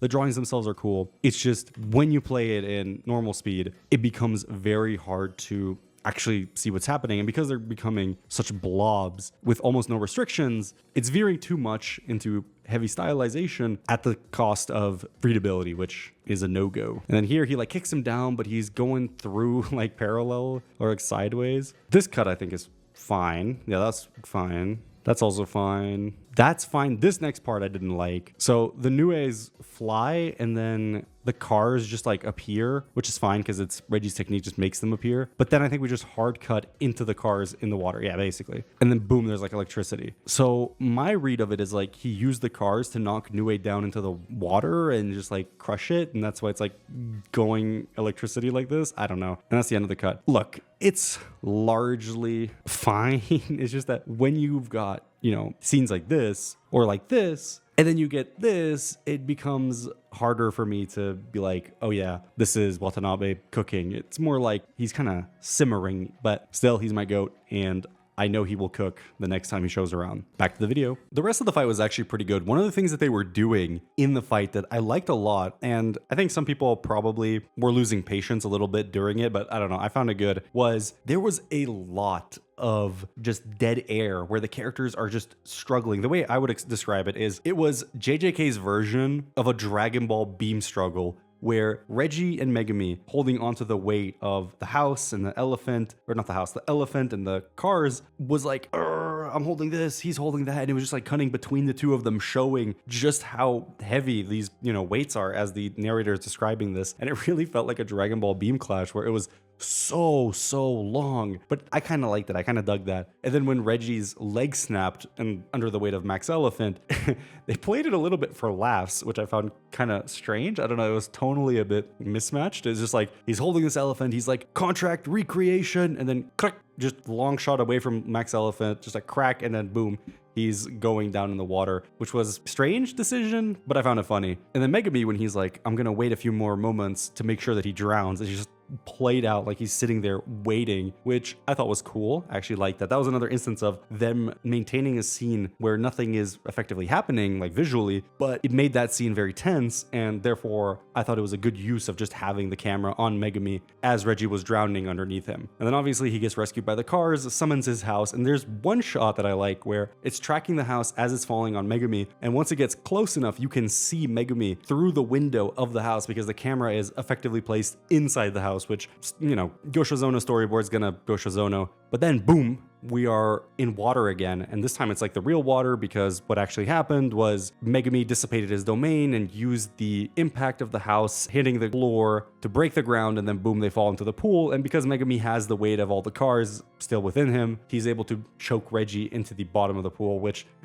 looks a lot deeper than it actually is after they emerge from the water. It's just funny seeing Megumi lock Reggie and just pull him down and down and down, and then you get out of it and it's like, okay, wait, Reggie was, you know, the pool was like 3 feet deep or something, so it was just a little goofy looking. And somehow Megumi just disappears from holding Reggie and is like on the other side of the pool, which I think was also jarring in the manga. I can't remember exactly, but it felt very weird where Reggie gets out and he's like, whew, that was close, and then Megumi shows up from the other side of the pool. And I almost feel like it was intended just so that they can have this kind of standoff where both of them are walking from the opposite sides of the pool to meet together. And then we get probably maybe my favorite scene in the episode, where there was actually one other scene that I liked very much animation wise, and that was, I believe it was Daniel Kim that made the scene where Reggie uses the final trump card, the house that he launches on Megumi, and the character animation was just splendid. The drawing quality was insane, the actual animation was very fluid, the faces looked crazy, and they really matched what the voice actor for Reggie was doing in the moment, which was, say the line, Bart, like the guy, the voice actor is really good. And that has been just a constant within this season as it pertains to the side characters especially, which shout out to them because yeah, he killed it. He killed it for that scene. But the actual hand-to-hand fight where they finally have a standoff, first of all, who taught Megumi to box like that? Because he was doing, I was watching it with my friend who does MMA or some shit, and he was like talking about, oh my God, this is a nasty right hook, blah, blah, blah. He's like breaking it down in these technical terms, and I'm just like, okay, Megumi's got hands, I guess. But it was a very quick scene. I would have liked to see more because I believe that was Julian Bentley again, same guy from last week. And fisheye lens, cool. Hand-to-hand, really cool and interesting to look at, dynamic, but very short And then the actual moment of the Shikigami, the dog, biting Reggie's shoulder off was very quick. And in the manga, when I read it the first time, I don't know how to describe this. I'm not an animator. There's no way I could animate it for this video, but I knew it would be fast. I always expected it to be quick, but I did expect it to be a close-up of Reggie rather than the way it was done in the anime, where we've got a tracking shot where effectively the dog going up to Reggie, biting his shoulder off, and then we switch camera again, and now you see the dog just blitz past Reggie, which I liked it enough. I think the intent is pretty cool, but it was pretty quick, so I had to watch it a couple times to fully understand what was going on. The fight itself was okay overall, I would say, and the problem is that okay for JJK is just really good for your average show, and so it hurts to say like, oh, this was underwhelming, because was it though? When when you've got the One Punch Man season 3s of the world, like, was this 8 out of 10, 7 out of 10 action sequence really that bad? But when you get spoiled week to week to week to week, the 1 week where it's not the best thing you've ever seen in your life, it just feels kind of like a whiplash, And then the final sequence where Reggie's dying and he's giving him the spiel of Jujutsu sorcerers are all con artists, which if you're an anime only, I want you to drill that into your head so that anytime anybody says like, oh, this character had to sneak this character or this character had to jump this character, you show them that panel, you show them this scene, and you say, fuck you. Shout out Power Scalers. Shifting gears, we get TAKABA one more time, and this was also a little bit extended, where TAKABA is inside of a building, Hazanoki blows it up, or at least the inside of it, and TAKABA's drinking tea. Hazanoki's like, oh my god, did I get him? Window opens, TAKABA is like in a costume, I don't know what it's supposed to be, someone can let me know what the gag is. TAKABA's like, no, you didn't get him, be careful, people like that are dangerous. Walks out in costume, frame changes, the scene changes, and now he doesn't have the costume on anymore. He's back to normal. And if that's just not a perfect adaptation of TAKABA, I don't know what is. And this is also where we finally learn TAKABA's curse technique, which is comedian. Basically, anything that he finds genuinely funny becomes reality, a technique that can work on even Gojo Satoru. Look, yes, theoretically, if he thought it would be really funny to, I don't know, punch Gojo in the face, he could do it. However, it has to be tied to something TAKABA finds genuinely funny. So while probable, it's not likely to happen, I guess. And then the final scene of the Tokyo Colony is of Megumi chasing Remy down, and I like the scene quite a bit. The purple color was really nice, but what I liked the most about it was once we got to sort of the alleyway where Megumi is cornering Remy, instead of us seeing the characters throughout all of it, all we're shown are the shadows of them. We're shown the shadow of Megumi, Remy, and the Divine Dog, all kind of just on the wall, which, I mean, it's perfectly fitting for Megumi specifically, right? So I thought that was actually very, very neat because of it. So Miki intervenes, Angel shows up, Mr. Bean ass intro here with Megumi and Angel, and then we get the thing we have all been waiting for. Alon's, take it away. On November 12th, 11:28 a.m., a new player entered the colony all alone, and the deadlock was broken. And with that, the Sendai Colony deadlock has been revealed, and what an entrance by Yuta, a special grade on par with Gojo Satoru in unusual abilities specifically. Don't get it twisted, he's nowhere near Gojo's level. I know I've been shitting on Power Scalers this video, but the Yuta glaze goes crazy. We are about to see some sick shit, so next week I will upload before Alon's. He got lucky this time around. See you next week. The finale of the Culling Game Part 1 was insane. There are few words in the English language that can describe just how good this part. Yeah, that's enough yap out of you, buddy. Just roll the intro. These 4 players were such monsters that after wiping out the rest of the colony, they ended up stalemating in a situation that would famously become known as the 4-way deadlock. However, on November 12th, 11:28 a.m., a new player entered the colony all alone, and the deadlock was broken. Right, thanks bud. We'll hear from you again in a bit. I've got actual important stuff to talk about. Shout out to this guy for calling it, by the way. Sendai Colony is finally upon us, and what a way to end the first half of Season 3. Genuinely perfect, top to bottom, and I can't say thank you enough to this insane lineup of geniuses who made this happen. All the way from series director Shota Goshizono, down to every single second key animator, everybody involved in this series deserves the utmost respect. Thankfully, this is the last time I'll have to talk about the one-to-one mind virus that plagues our community. Yes, this episode absolutely, in my opinion, nailed all of the scenes that I think benefit the most from a one-to-one adaptation.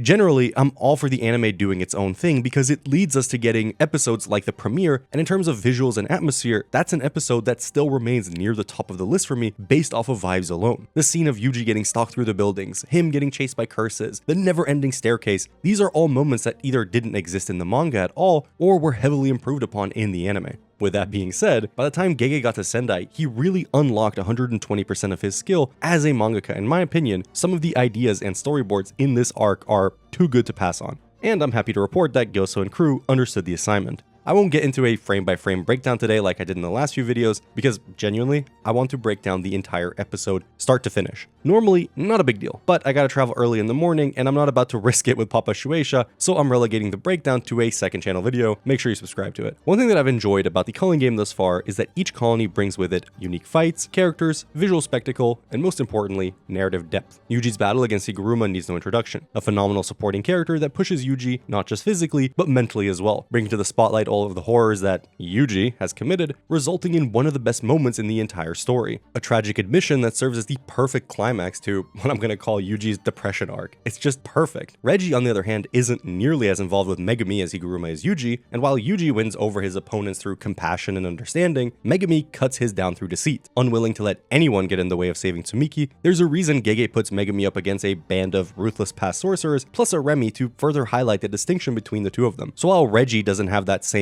emotional weight as an opponent, his words and curse to Megumi hang above the narrative like a dagger waiting to be dropped. So what about Yuta? What I find compelling about Sendai is that it feels like it stays true to the core message that Gege wanted to express with Jujutsu Kaisen. No one holds the ultimate truth, and that there is no good or bad guys. Yuta entered the most dangerous colony alone purely out of the desire to protect his friends. His goal is to collect all 400 points that they need to save Tsumiki and maybe put an end to the game. If he's able to get all 400, no one else will have to be put through hell, and they can minimize injuries and casualties. So when he's confronted by Ryu, and Uro especially, that sentimentality and worldview of his gets directly opposed. Ryu ends up being the last one standing alongside Yuta, so we'll talk about him a little later. Plus, I've come to really appreciate Uro as a character a lot more due to the anime's rendition of their fight. I'm not joking, this one scene of Yuta getting choked out by Uro is such a strong addition to their fight. While Uro was undoubtedly pissed about Yuta's remarks in the manga, I mean, look, she's about to pop a blood vessel, her choking him out in front of a wall scroll depicting a Fujiwara just adds so much sauce to the scene. Also, just look at this freeze frame. It's absolutely stunning and a perfect example why I love manga and animation. Being able to convey this much emotion in a single drawing is incredibly difficult and takes an insane amount of skill. As the animators that worked on this episode start getting confirmed, I'll make sure to highlight them on the second channel when I do a scene-by-scene breakdown. Anyway, on Uro. One thing to keep in mind about her is that as the leader of the Sun, Moon, and Stars squad, she would have been nothing more than a glorified slave. In servitude to the Fujiwara, they work in the shadows, nameless, and when they're no longer of use, they're tossed aside like trash. In the past, I'm assuming the Heian era, despite the narrator saying that members of these squads forsake their rights to even bear one, Uro was still given a name. To her, this was validating, proof that she was more than a lackey. However, likely to gain political power, and once it was convenient, she was sentenced to be executed, showing that, name and all, she was never anything more than a pawn. That act of betrayal and encounter with Sukuna naturally led her to the conclusion that the only way to truly make a name for yourself is to live entirely for yourself, and with another chance at life, that's what drives her in the Culling game. So when lover boy Roach Kisser Yuta calls her chopped, no friends, orphan, and maidenless, she's rightfully upset. In her version of the truth, she has endured and suffered all throughout her life just to get where she is. And while Yuta himself means nothing by it because he could not give less of a shit regarding his ancestry, the fact that he's blessed is a metaphorical slap in the face to Uro. While Yuta has faced his own hardships in life, he's always been overwhelmingly strong, and once he goes to Jujutsu High, his mentors and friends are always there to push him forward no matter what. He has a support system that will be there for him until the very end, the complete opposite of what Uro had.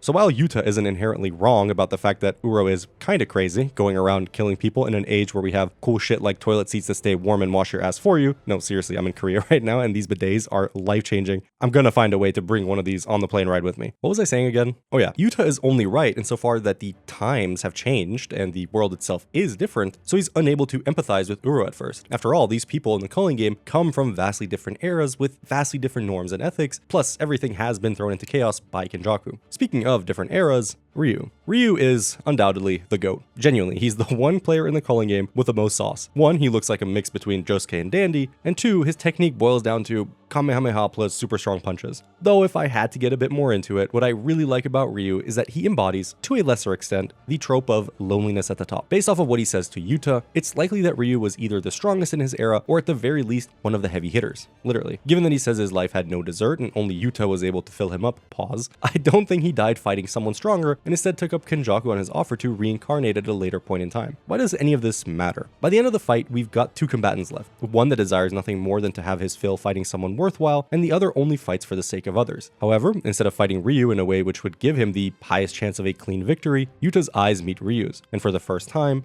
Yuta smiles in battle. His heart, melted by the sheer intensity of Ryu's gaze, was enough to break through, and for that, Yuta accepts his invitation and beam clashes with Ryu at full output. That damn smile at the end of the fight that Yuta gives Ryu is so precious. He acknowledged Ryu, fought him on his own turf, and gave him the dessert that he had spent a lifetime chasing. In Ryu's expression, there is no malice, no anger, just a cheeky smile and a thank you. I love this fight because Ryu is just a chill guy.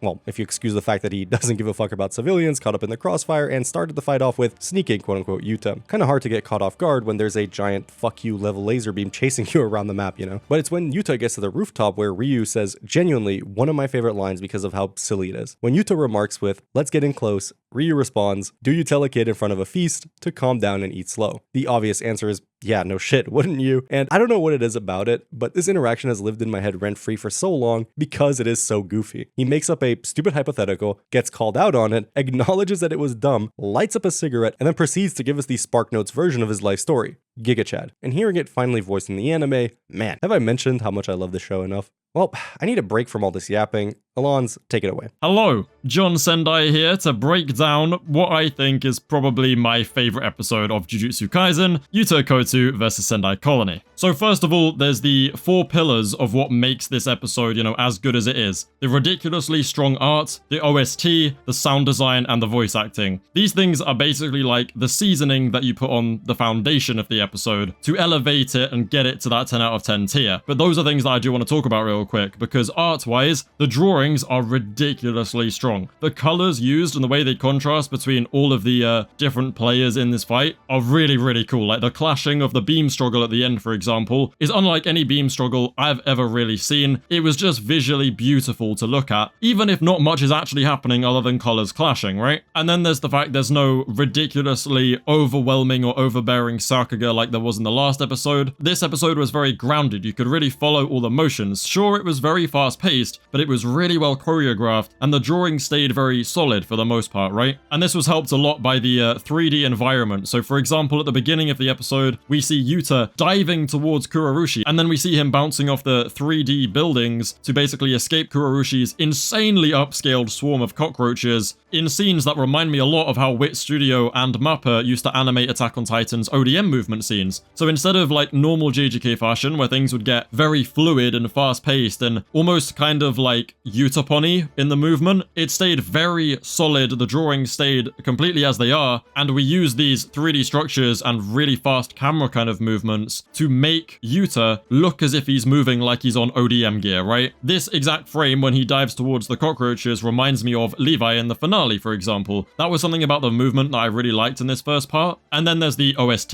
The highlight of the episode is Aizo creeping in at the end. As Yuta and Ryu are about to beam struggle, we get the perfectly one-to-one moment of Yuta saying just this once, and they completely draw his face differently in that moment to the rest of the episode because that's how accurate they're being with the manga here, right? It's visually beautiful to look at. It gets you so hype. Bro, it was a miss. Let's be real. It was a miss when they played specials during Yuji's breakdown. But this time when they play the opening, peak. They beam struggle, the beat drops, peak fiction. Even the song that they used at the end of the last episode started playing when Yuta fought Uro. But to the same extent, you then have absolute silence between base Yuta and Kurorushi while they fight. That fight had some very dynamic shots, some really cool hand-to-hand moments, and some great movement. The fact that there's a lack of OST there, and you just have it out in the bright blue sky in this field, makes it very easy to follow and process, alright? It makes it really hit, it builds up the tension, and then you get Yuta blasting out that insane, massively upscaled, almost Jogo-like structure of cockroaches that go to grab Yuta, He's there slashing about with his purple cursed energy. They land, 2 tornadoes come twisting around him, blade in the floor, massive like almost pulse of cursed energy, right? In the manga, it's a relatively scary swarm of curses. There's 1 tornado, he lights them up, they die. But this is a different level, right? Kurorushi was not moving like that. And speaking of, we then get to Uro, who has an insane upscale of her own. Oh my god, that moment where Yuta like reacts to Uro appearing and he flinches as he gets caught in her sky manipulation, just for it to then stretch way further than it does in the manga. And this is where we see that, okay, cool, the adaptation of her ability looks great. But then apparently this fight just became like a big One Piece reference, which is dope. So you see Gum Gum Pistol being referenced. You see the Gear 5 like style floor bending that Uro does later as a One Piece reference. And then again with Ryu beating his chest before domain expansion are all very obvious One Piece references, which I was a big fan of, to be honest. It was really cool spotting them. Anyway, that's kind of my points about the art in the OST. I'm sure you get it. And then you have the sound design, the sound effects of Ryu's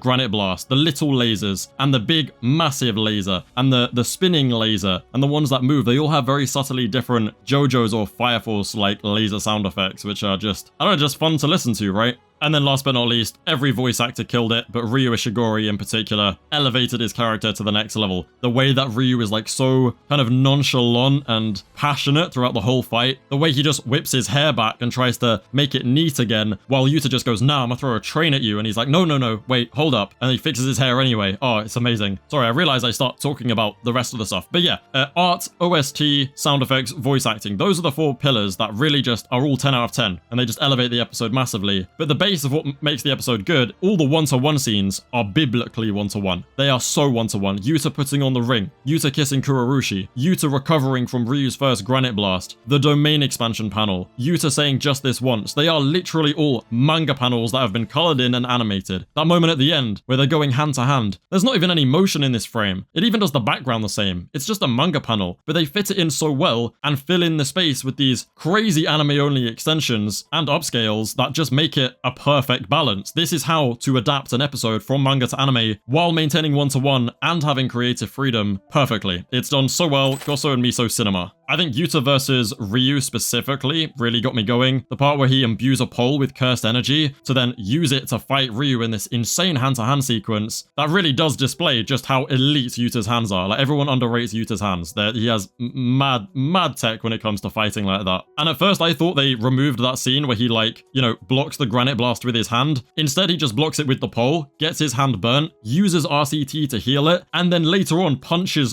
through granite blast until it reaches Ryu's head. And he's just got his fist at the front of that cannon in his hair, tanking granite blast. It's so cool. In the build-up to the domain expansion, we have my favorite part of the actual hand-to-hand fight and the use of techniques, where Uro does her insane Gear 5 Luffy-style floor shake. There's waves of, like, concrete moving around that they're fighting in between. This is where we get so inventive with using those abilities, because Ryu is using his cannon like a mini laser that Yuta's having to run through. Obviously, at this point, he's put on the ring and done the whole curse speech Drub Shikigami thing, which is pretty one-to-one. They interpret the curse speech thing interestingly, but it's like, it's all pretty much the same.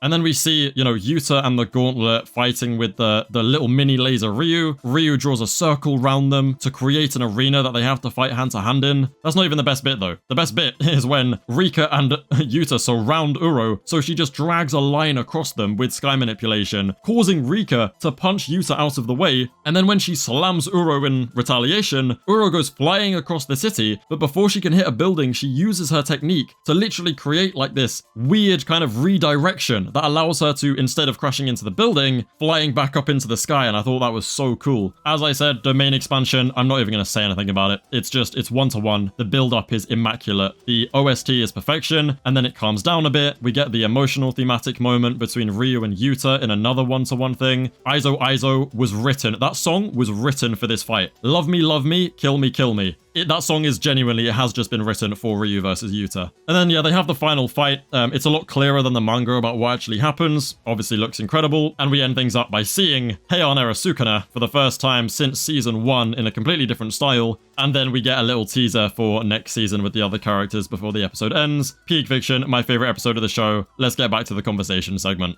Yeah, so basically, I want to talk about some specific moments involving Yuta because I love Yuta and Yuta is my whole Yuta personality. Glazer wants to talk about Yuta. Yes. So obviously everyone got an upscale in this episode, right? It's very much like the Sukuna Jogo thing, right? But I think what I really enjoyed about this episode the most was actually just the movement. So obviously everyone had their big moves, like Uro moving the floor, Kurarushi creating this like genuine apartment block sized cloud of cockroaches that Yuta was slashing through. That's all great. But it just, the movement throughout the episode, right, really stood out to me. There's so much 3D. Right, it's literally just it looks like almost like a cutscene from a video game sometimes, right? And I like that aesthetic. I know some people don't. But that first bit when he's going up against Kurarushi, like I said in my cut, kind of reminds me of ODM movement. But it's the specific little things, like him spinning round the lamppost. You know when he's running from Ryu Ishigori's blasts? Like, the camera kind of tracks him in a long shot, and he's quite small and far away. And you just see him, like, run, dodging specific, like, laser blasts. And he jumps, spins around the lamppost, which is a panel, but it's done in a completely different perspective. Yeah, they went crazy with that. Bro, just that entire sequence on the bridge when he's running from that right after fighting Uro, and the way he was, oh bro, with the pole. You know when he's fighting Ryu with the pole, and then Ryu like shoots the beam at him, and he like does the Sukuna where he backflips like up over the building, and oh, it's so sick. You know, about that pole thing, like it's kind of like a cool callback to when he fought Yuji, and Yuji was doing the same thing where he picked up a knife and then turned it almost into a cursed tool, like by imbuing energy or whatever. But Yuta showcases like how to actually fucking do it, because he's deflecting Ryu's beams, and he's like the hardest hitter, which is like a testament to Yuta's skill, right? Yeah. And all his overwhelming cursed energy compared to Yuji.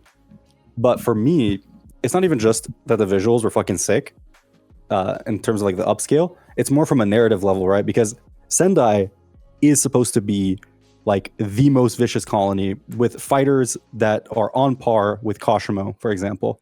And it's not that they're going to be exactly as strong as Kashimo, but it's just that like every single one of the four-way deadlock could spearhead a colony because of how strong they are compared to just everyone else. Yeah. But because there's 4 of them in one colony, it ends up being fucking crazy. And in the manga, even though like these guys are so strong, it makes it seem like Yuta struggles with them a lot less than the anime. So it's not so much that the anime is like upscaling them and making Yuta weaker. It's like showcasing how strong these guys should actually be. Which I wonder if Gege like gave him fucking notes like, yeah, these guys are pretty strong, so make sure you show that. It's like it's showing how strong they are compared to each other, which is on relatively the same level at that point. Obviously, you know, Yuta won, but the thing is about Sendai is like, it's nice for a power scaler, because until Yuta pulled up, the whole idea, right, is Yuta pulls up, these guys are like perfect counters to each other. Yuta's kind of a Swiss Army knife, so he comes in and from a like scaling point of view wins because he's a good counter to all of them. But I prefer like Uro went out first. Kurarushi went out first, the cockroach, the literal cursed spirit went out first, and then it was the Heian era full violence monster mindset went out next, and then it was Ryu who had like a nice balance between the, you know, passion for fighting and satiating that desire, and also having like, he settled down, he had people around him, he had a wife who he loved. He kind of had both sides of what Yuta and Uro were talking about. He went out second to last, and the last standing is Yuta, and they literally go out in order of their mentality, their mindset, right? And it's like, I like that a lot. I think that's really cool, and it's something that the anime just blows way out of proportion. Like the manga, the themes are there, but in this we have, bruv, like in your face. Aizo, I can't get over it, man. How did I not see it? Yeah, we're gonna have to talk about Aizo, because not only is it like perfect in terms of them playing in this episode, like so expected, still cool, but also the way in which like the lyrics of Aizo tie into this. Like, I think if we do a breakdown, because there's like this part where when Ryu is fighting Yuta at the end there, and then Aizo's going on, there's a part in Aizo where it goes like spin on, and one of the shots is of like the cake being rotated as we are also rotating around Yuta and Ryu. So it's like they 100% had this specific fight in mind, this specific fight in mind when coming up with Aizo, which is just fucking sick. It's mental, bruv. Like, I'm glad you talk about the dessert thing, because that was so cool. Like, Ryu Ishigori's voice actor just brought it all into reality, but having the desserts literally be eaten as they're fighting is awesome. But honestly, I'm glad they gave Uro a lot more source as well. Like, I know we sit here and glaze Ryu, but I think Uro deserves mentioning. Her design was sick. The way they animated sky manipulation every time is sick. I think a highlight of the episode for me is in the manga you have the panel or the page of him using curse speech, right? And then immediately after that, the attack is then Drove Shikigami. But in the anime, like I said a minute ago to you, like, you have an entire anime only, like a brand new. It's like there was one between Ryu and Yuta earlier, right? When they go into the train tunnel and stuff. That's brand new. Oh, that's sick. But like this was between all of them completely. It's not like an extension. It's just a different fight scene that they've just put in between two manga pages. Like every time I was thinking about like when are they going to connect to like Yuta blocking the blast with his hand versus or like Rika punching Ryu, they would just keep adding shit. Rika and Yuta would like fight different opponents that they did not fight solo in the fucking manga. Like Rika went after Uro alone. And then what's his face? Yuta with a gauntlet. He never fought Ryu with a gauntlet in the manga. Yeah. But he did in this one where he's like Superman fucking punching through the granite blast. Oh, the that was so blast. Cool. Yeah. And it's just like people were like worried that they wouldn't be able to fit everything in it, but the fact that we got this many extended scenes made this one of the craziest spectacles that we've had in JJK. That's why I think it was since like Maharaga versus Sukuna. It was so well storyboarded because they struck the perfect balance between what they took from the source material was very literal. Like I've been saying, it's biblical. Like it's so one-to-one sometimes, but in those in-between moments, it's not fight extension. Like I feel like we're beyond that. Some of it was just a different fight. No, they did new shit. Like there were new voice lines that did not exist in the manga at all. Like literally, when Ryu and Yuta are fighting in the tunnel, like everything said there is completely new. None of it is in the manga. I think every technique. So first of all, I think the pole thing is a good example because Yuta obviously doesn't have that many copy techniques stored up, so he's a bit limited. Mm-hmm. I'm glad they gave him, like against Kurorushi and using the pole, they gave him something to do other than, chuck out a punch, right? Like he was slashing stuff way more than in the manga, and the pole thing is like him using his cursed energy to create a weapon on the spot to give him some source. But the way that they, like, Kurorushi's technique was just upscaled, right? It was just, it's still just... It's still just the same. Out Jogo numbers, bro. He was doing Jogo tier shit. Like, yeah, but it functions the same way it did in the manga, though. It's just bigger, right? Yeah. But Uro and Ryu, though, their techniques had like massively expanded uses. So like Uro doing the ground wobble and then diverting her momentum when she's been flung around, and Ryu like deliberately concentrating the beam to create these little lasers. And doing the like, oh bro, when he trapped them in that arena with the circular one, Pete. It's just so sick. Like everything that they added was phenomenal. And then like even just, we talked about Aizo for music, but the whole episode had like banger music. Oh yeah, all throughout it, in my opinion. Like I can't think of a single track that was like a miss. Like when Yuta put on the ring, I think they played the one song where it's like that played when he was going up against Yuji and like where he pulled up on them. Yeah. I think it's the same track they played then. So like everything was just super duper fitting, music wise, visual wise. Genuinely, probably my favorite episode so far in terms of just like everything combined. I don't know. For me, the Yuji Higuruma one is always going to be a top contender because just the material covered in it. And I love Yuji, but for you, it's like it's fucking Yuta, innit? Do you know what it is? Do you know why? Do you know why because it's not like I like Yuta and that makes me like Sendai. It's I like Sendai and that made me like Yuta, right? That's fair. So what I love about Sendai and the reason there was so much passion put into my long Sendai video is Jogo vs Sukuna and like Maharaga vs Sukuna are significant and they're really cool, right? But there's not as much, like, depth to it. Like, Jogo vs Sukuna a bit. There's, like, obviously stuff to it, right? A bit. There is, but I don't know, like, I think Sendai is one of the best examples of how Gege writes thematically through his fights. Because I feel like a lot of people see the medium of manga especially, and why I think people miss a lot of Gege's writing and themes, quick rundown, is like We're not That's off that kind of word to say, bro. Come on. It's unnecessary.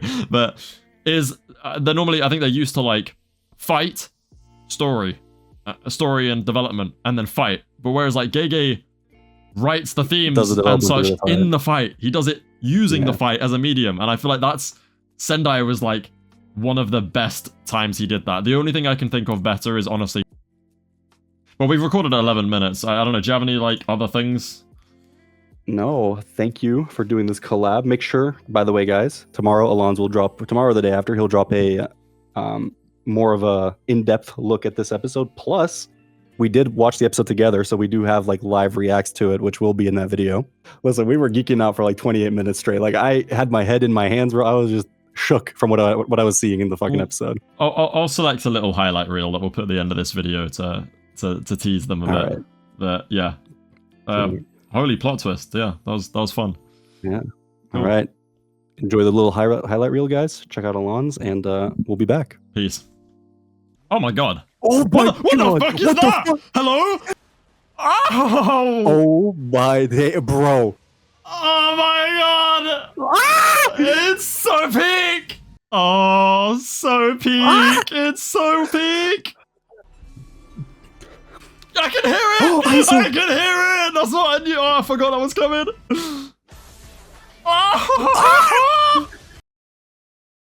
Like I said earlier, full breakdown within the next day or two in the second channel, and a big thank you to Alonso for joining me in the finale, and an even bigger thank you to you guys for being here week after week. Part 1 of the Jujutsu Kaisen culling game is over, and I'll see you all in part 2. Thanks for watching.